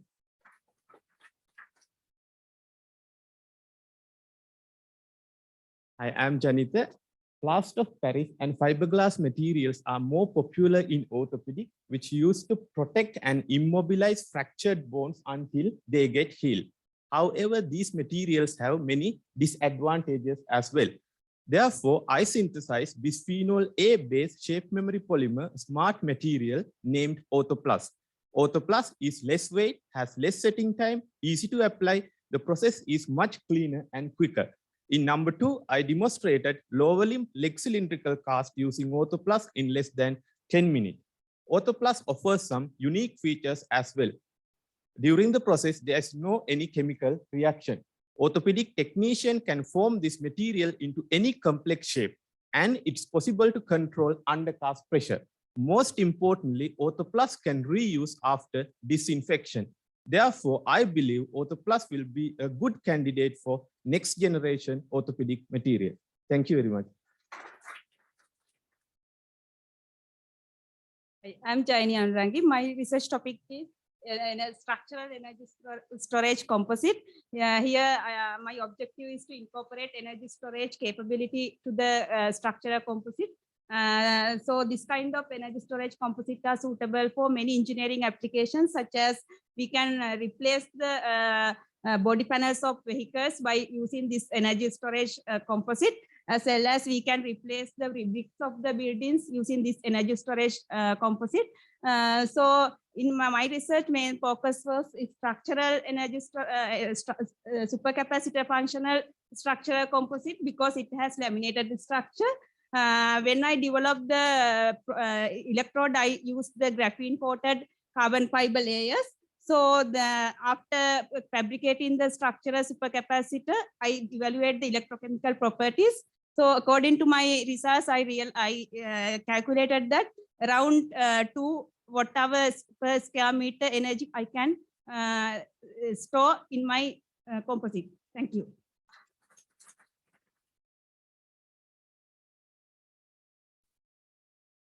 Everyone, my name is Jabin, and today I'm going to show you how green chemistry contributes to fire retardant PLA. My research objective is to develop a solvent-free synthetic approach for polyphosphoramide and halloysite nanohybrids for creating fire-resistant PLA with improved thermal stability. And this is the illustration of methodology. And we don't use any solvents, but successfully synthesized this polyphosphoramide-based flame retardant. And then it shows excellent flame retardancy in PLA. And finally, we achieved the green synthesis of polyphosphoramide flame retardants without use of any solvents. And then we obtain thermally stable and fire-resistant PLA. Thank you.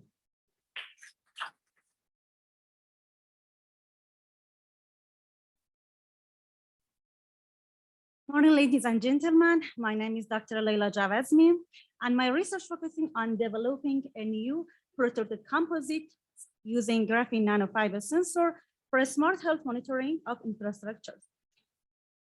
Flexible graphene nanofiber were fabricated using a customized electricity setup, and results shows this graphene nanofiber sensor exhibit excellent sensitivity and stability due to its continuity and higher conductivity, as well as brightness. Also, the project is a promising method to create a multifunctional innovative structure with ability to carry electrical current to measure impact loading in infrastructure. Thank you so much.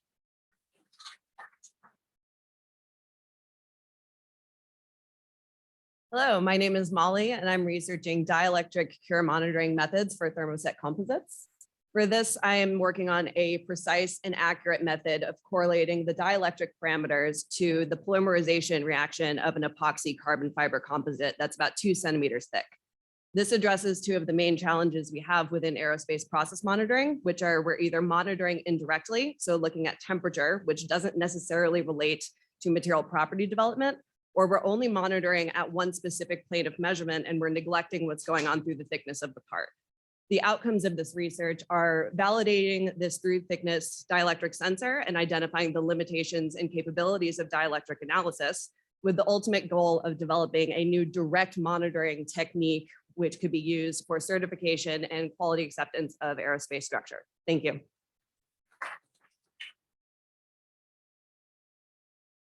Hi, everyone. My name is Song Ming.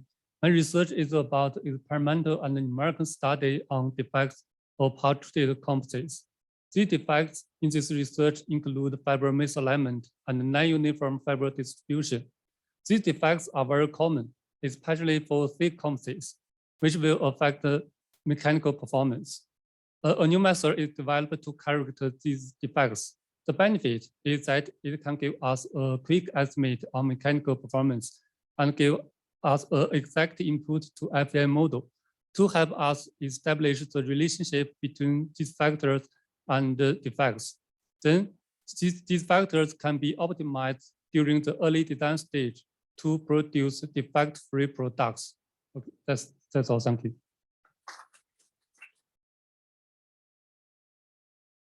Hello, Choman is here. As you heard today from Tom from AUSTRAK, one of the main areas of developing a railway sleeper is testing.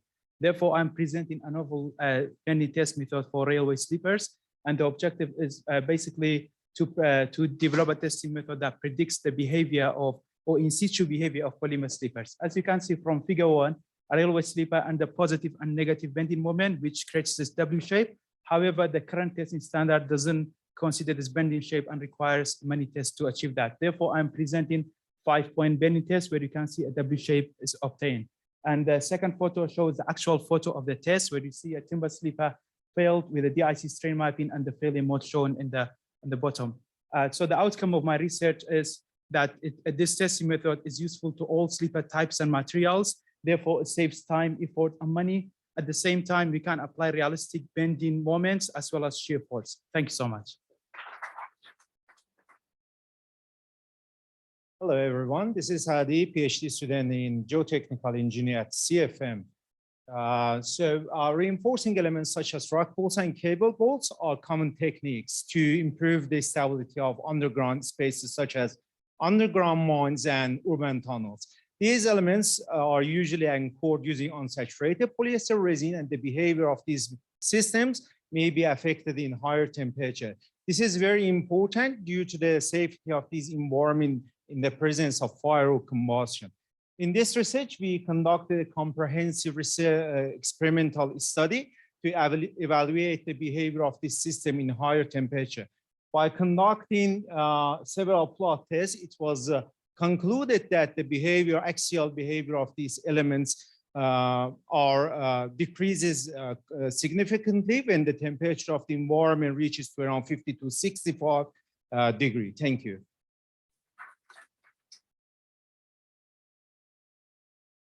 Hi everyone, this is Shima, and the main topic of my research is the axial load transfer mechanism of rock bolts.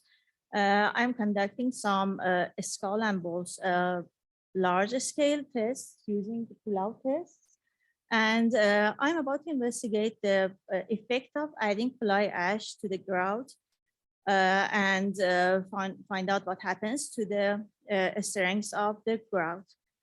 So using this mining-based material can reduce the impacts on the environment. Thank you. Hello, I'm Shanika, and I'm involved in a natural gas pipeline repair project in US. Critical natural gas service in US through a network of 3.2 million kilometers of utility pipes are over 60 years old. Pipe-in-pipe or PIP system is an emerging technology to repair of circumferentially cracked pipes or piping joints. However, the experimental evaluation on the performance of different PIP systems in repairing full-scale pipe is very costly and time-consuming. Therefore, this study aimed to develop a simplified analytical model that can reliably predict the behavior of PIP systems subjected to lateral loading. The theoretical model of 4-point bending test was modeled using fiber model analysis, considering the nonlinear material behavior, and validated using finite element and experimental results. The research revealed that fiber model analysis is able to provide a better understanding of the flexural behavior of PIP system in considerably short time period and agreed well with the FEA outcomes. Thank you.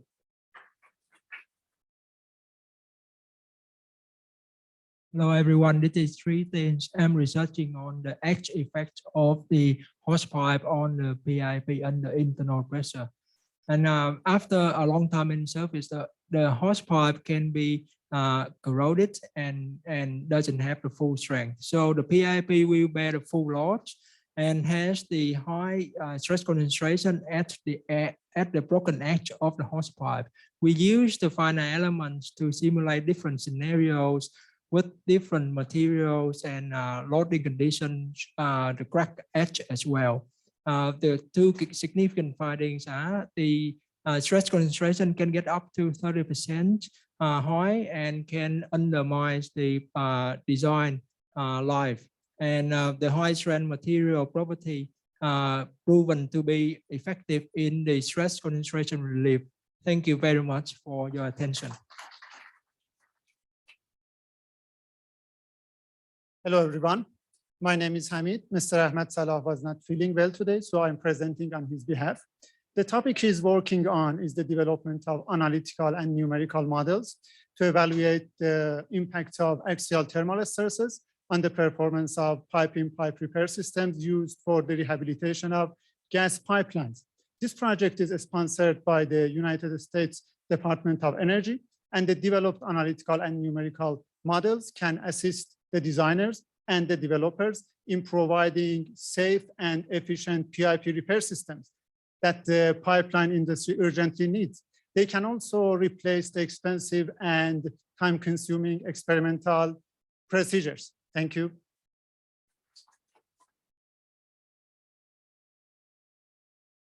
Hi, everyone. My name is Allan Manalo. Our project aims to develop a smart serial PII field detection utilizing CCTV inspection data and AI deep learning. Our methods sought involved to the annotation field in CCTV inspection data and is what part to several state of deep learning network for training. Our contribution include the adaptation and reconfiguration several neural network for detect multiple crack at one in real time to stimulate real-life condition and diversify the network. We have applied augmentation technique to the data set to improve the network robustness. We have completed several tasks to optimize our AI model and tune the key hyperparameter. As a result, the average precision was increased by 1.7 times, while the training time was increased by 10 times, and it has successfully detected multiple cracks using CCTV inspection footage. And this one had potentially to replace human for data reviewing and making the decision. Thank you for listening. Hello, everyone. My name is Behshad, and I'm working on sensitivity analysis of fluid-grouted pull-out test for Reusable systems. For this, I'm planning to conduct several pull-out tests, with considering changing some influential parameters such as type of grouts, size of confinements, and water to grout ratios. The tests will be conducted in 4 different weeks, and my outcome would be building a data set for a small and large scale pull-out test, and also predicting peak load and displacement with utilizing AI methods and suggesting new relationships. Thank you.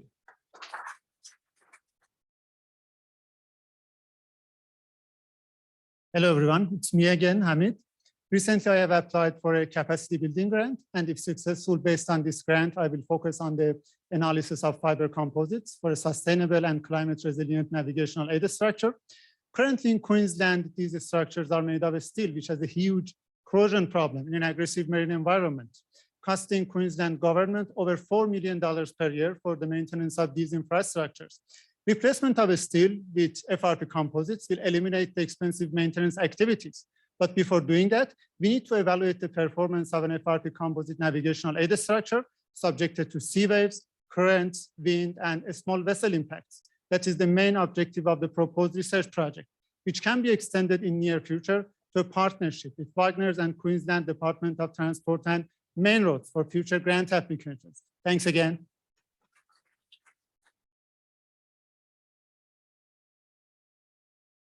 Hello, my name is Xuesen. I work on torsion in GFRP reinforced concrete pontoon decks. Pontoon is always suffering from torsion because of wave actions. The inclined torsional crack will initiate from the corner of the edge cutout, which is a compulsory design for pile fixture purpose. Eventually, the steel reinforcement inside will result in corrosion.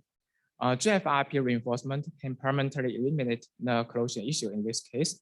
However, the torsional behavior of GFIP reinforced concrete deck have not been addressed in any Australian or international design criteria. An experimental study was conducted in my research. The generated torque test curve in the right side show the negative effect of the edge cutout on the torsional behavior. But 2 layers GFIP mesh reinforcement distribution can enhance them. Additionally, an equation was proposed to estimate the post-cracking torsional behavior by considering the contribution of the bar distribution. Thank you.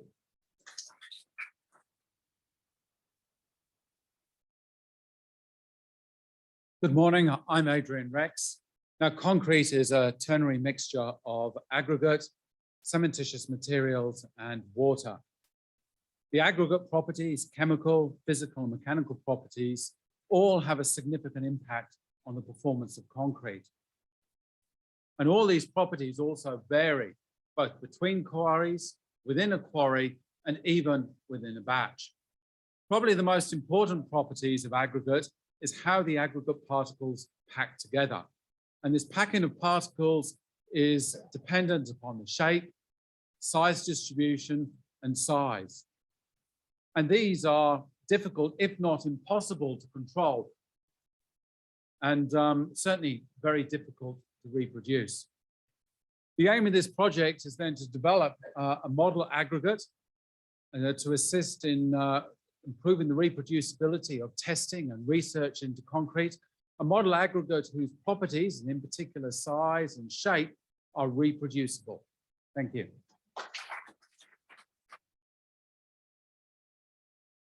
Everyone, my name is Jess. I'm developing a circular economy model to help redesign supply ecosystems to prevent material waste. To achieve this, I need to take into account several factors, including what changes are needed to collection and processing infrastructure. How does transport and energy costs influence placement of that infrastructure? Is there potential to reduce costs of handling and disposal and create profit? And lastly, any change has to be acceptable to users of that system. All of these elements are input into the model, and this allows us to explore economic, environmental, and social sustainability of any supply system change. The model will then determine the best material pathways to allow and facilitate commercial opportunities and inform policy change. As an example, if traditional pathways for waste are insufficient, what changes do need to be made to allow new applications, and are they viable? I'll pass on to Matt now to give an example of that. Thank you. Everyone, my name is Matt, and I'm working on developing a circular economy for plastics. Now, when most people develop a recycling process, they target single stream wastes, which is high purity materials, but they're also generally expensive. This leads to mixed material waste, which are low cost materials, mostly being sent to landfill. We're working on developing simple value add applications for these materials to divert them from landfill. As an example, we made this polyethylene paperboard composite from disposable cups. All we do is take them, put them in a hydraulic press and apply heat, and we get this material which has mechanical properties approaching those of MDF with a significantly lower energy input, as seen by the large difference in embodied energy. There's an example of this mounted on the wall over to your left. And this is just one of our examples of a method to use over 1 billion disposable coffee cups generated in Australia every year and divert them from landfill. Thank you. G'day, my name is Dr. Tristan Shelley. I'm presenting on behalf of David Twine on this slide. So David's research is looking at artificial intelligence ways for in-process detection of defects in aerospace components. He's beginning with manufacturing step, then using a pressure mat system for identifying abnormalities in the layups. And then he is developing AI methodologies to identify the defects and also identify areas without defects. This technology, that he's developed is currently at about 64% accuracy, but he'll be able to push that through using algorithms from Google and Microsoft to over 99% accuracy. This technology will also help in terms of reducing scrap parts and lead to higher profitability in manufacturing processes.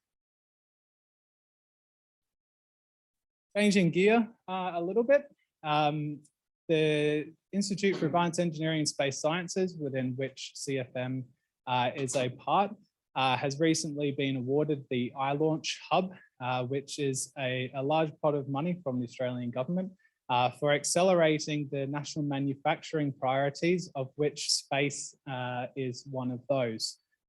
Currently, the space launch market is less mature than other areas, other countries, sorry, around the world. And this project is looking to kickstart the space launch and space vehicle manufacturing sector in support of the already mature payload industry that exists within Australia. We've got three key streams: commercialization projects, the iLaunch Accelerator for commercialization and also short-term projects, and a big push on primary to industry education. Thank you.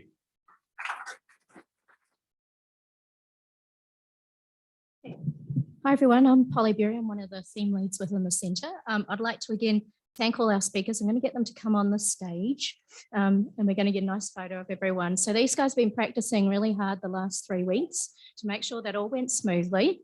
And as you can see, that's a bit of a taste of all the research that we carry out across the centre as well. So if we could just give them one last round of applause for all of them. A long one, yes, because there's 26 talks, I believe. And that was a really quick run through. A lot of these researchers also have posters present in the poster session. So if it was a little bit too fast, you can actually go check them out during the poster session later in the day as well. One thing I will mention, the next thing is actually lunch.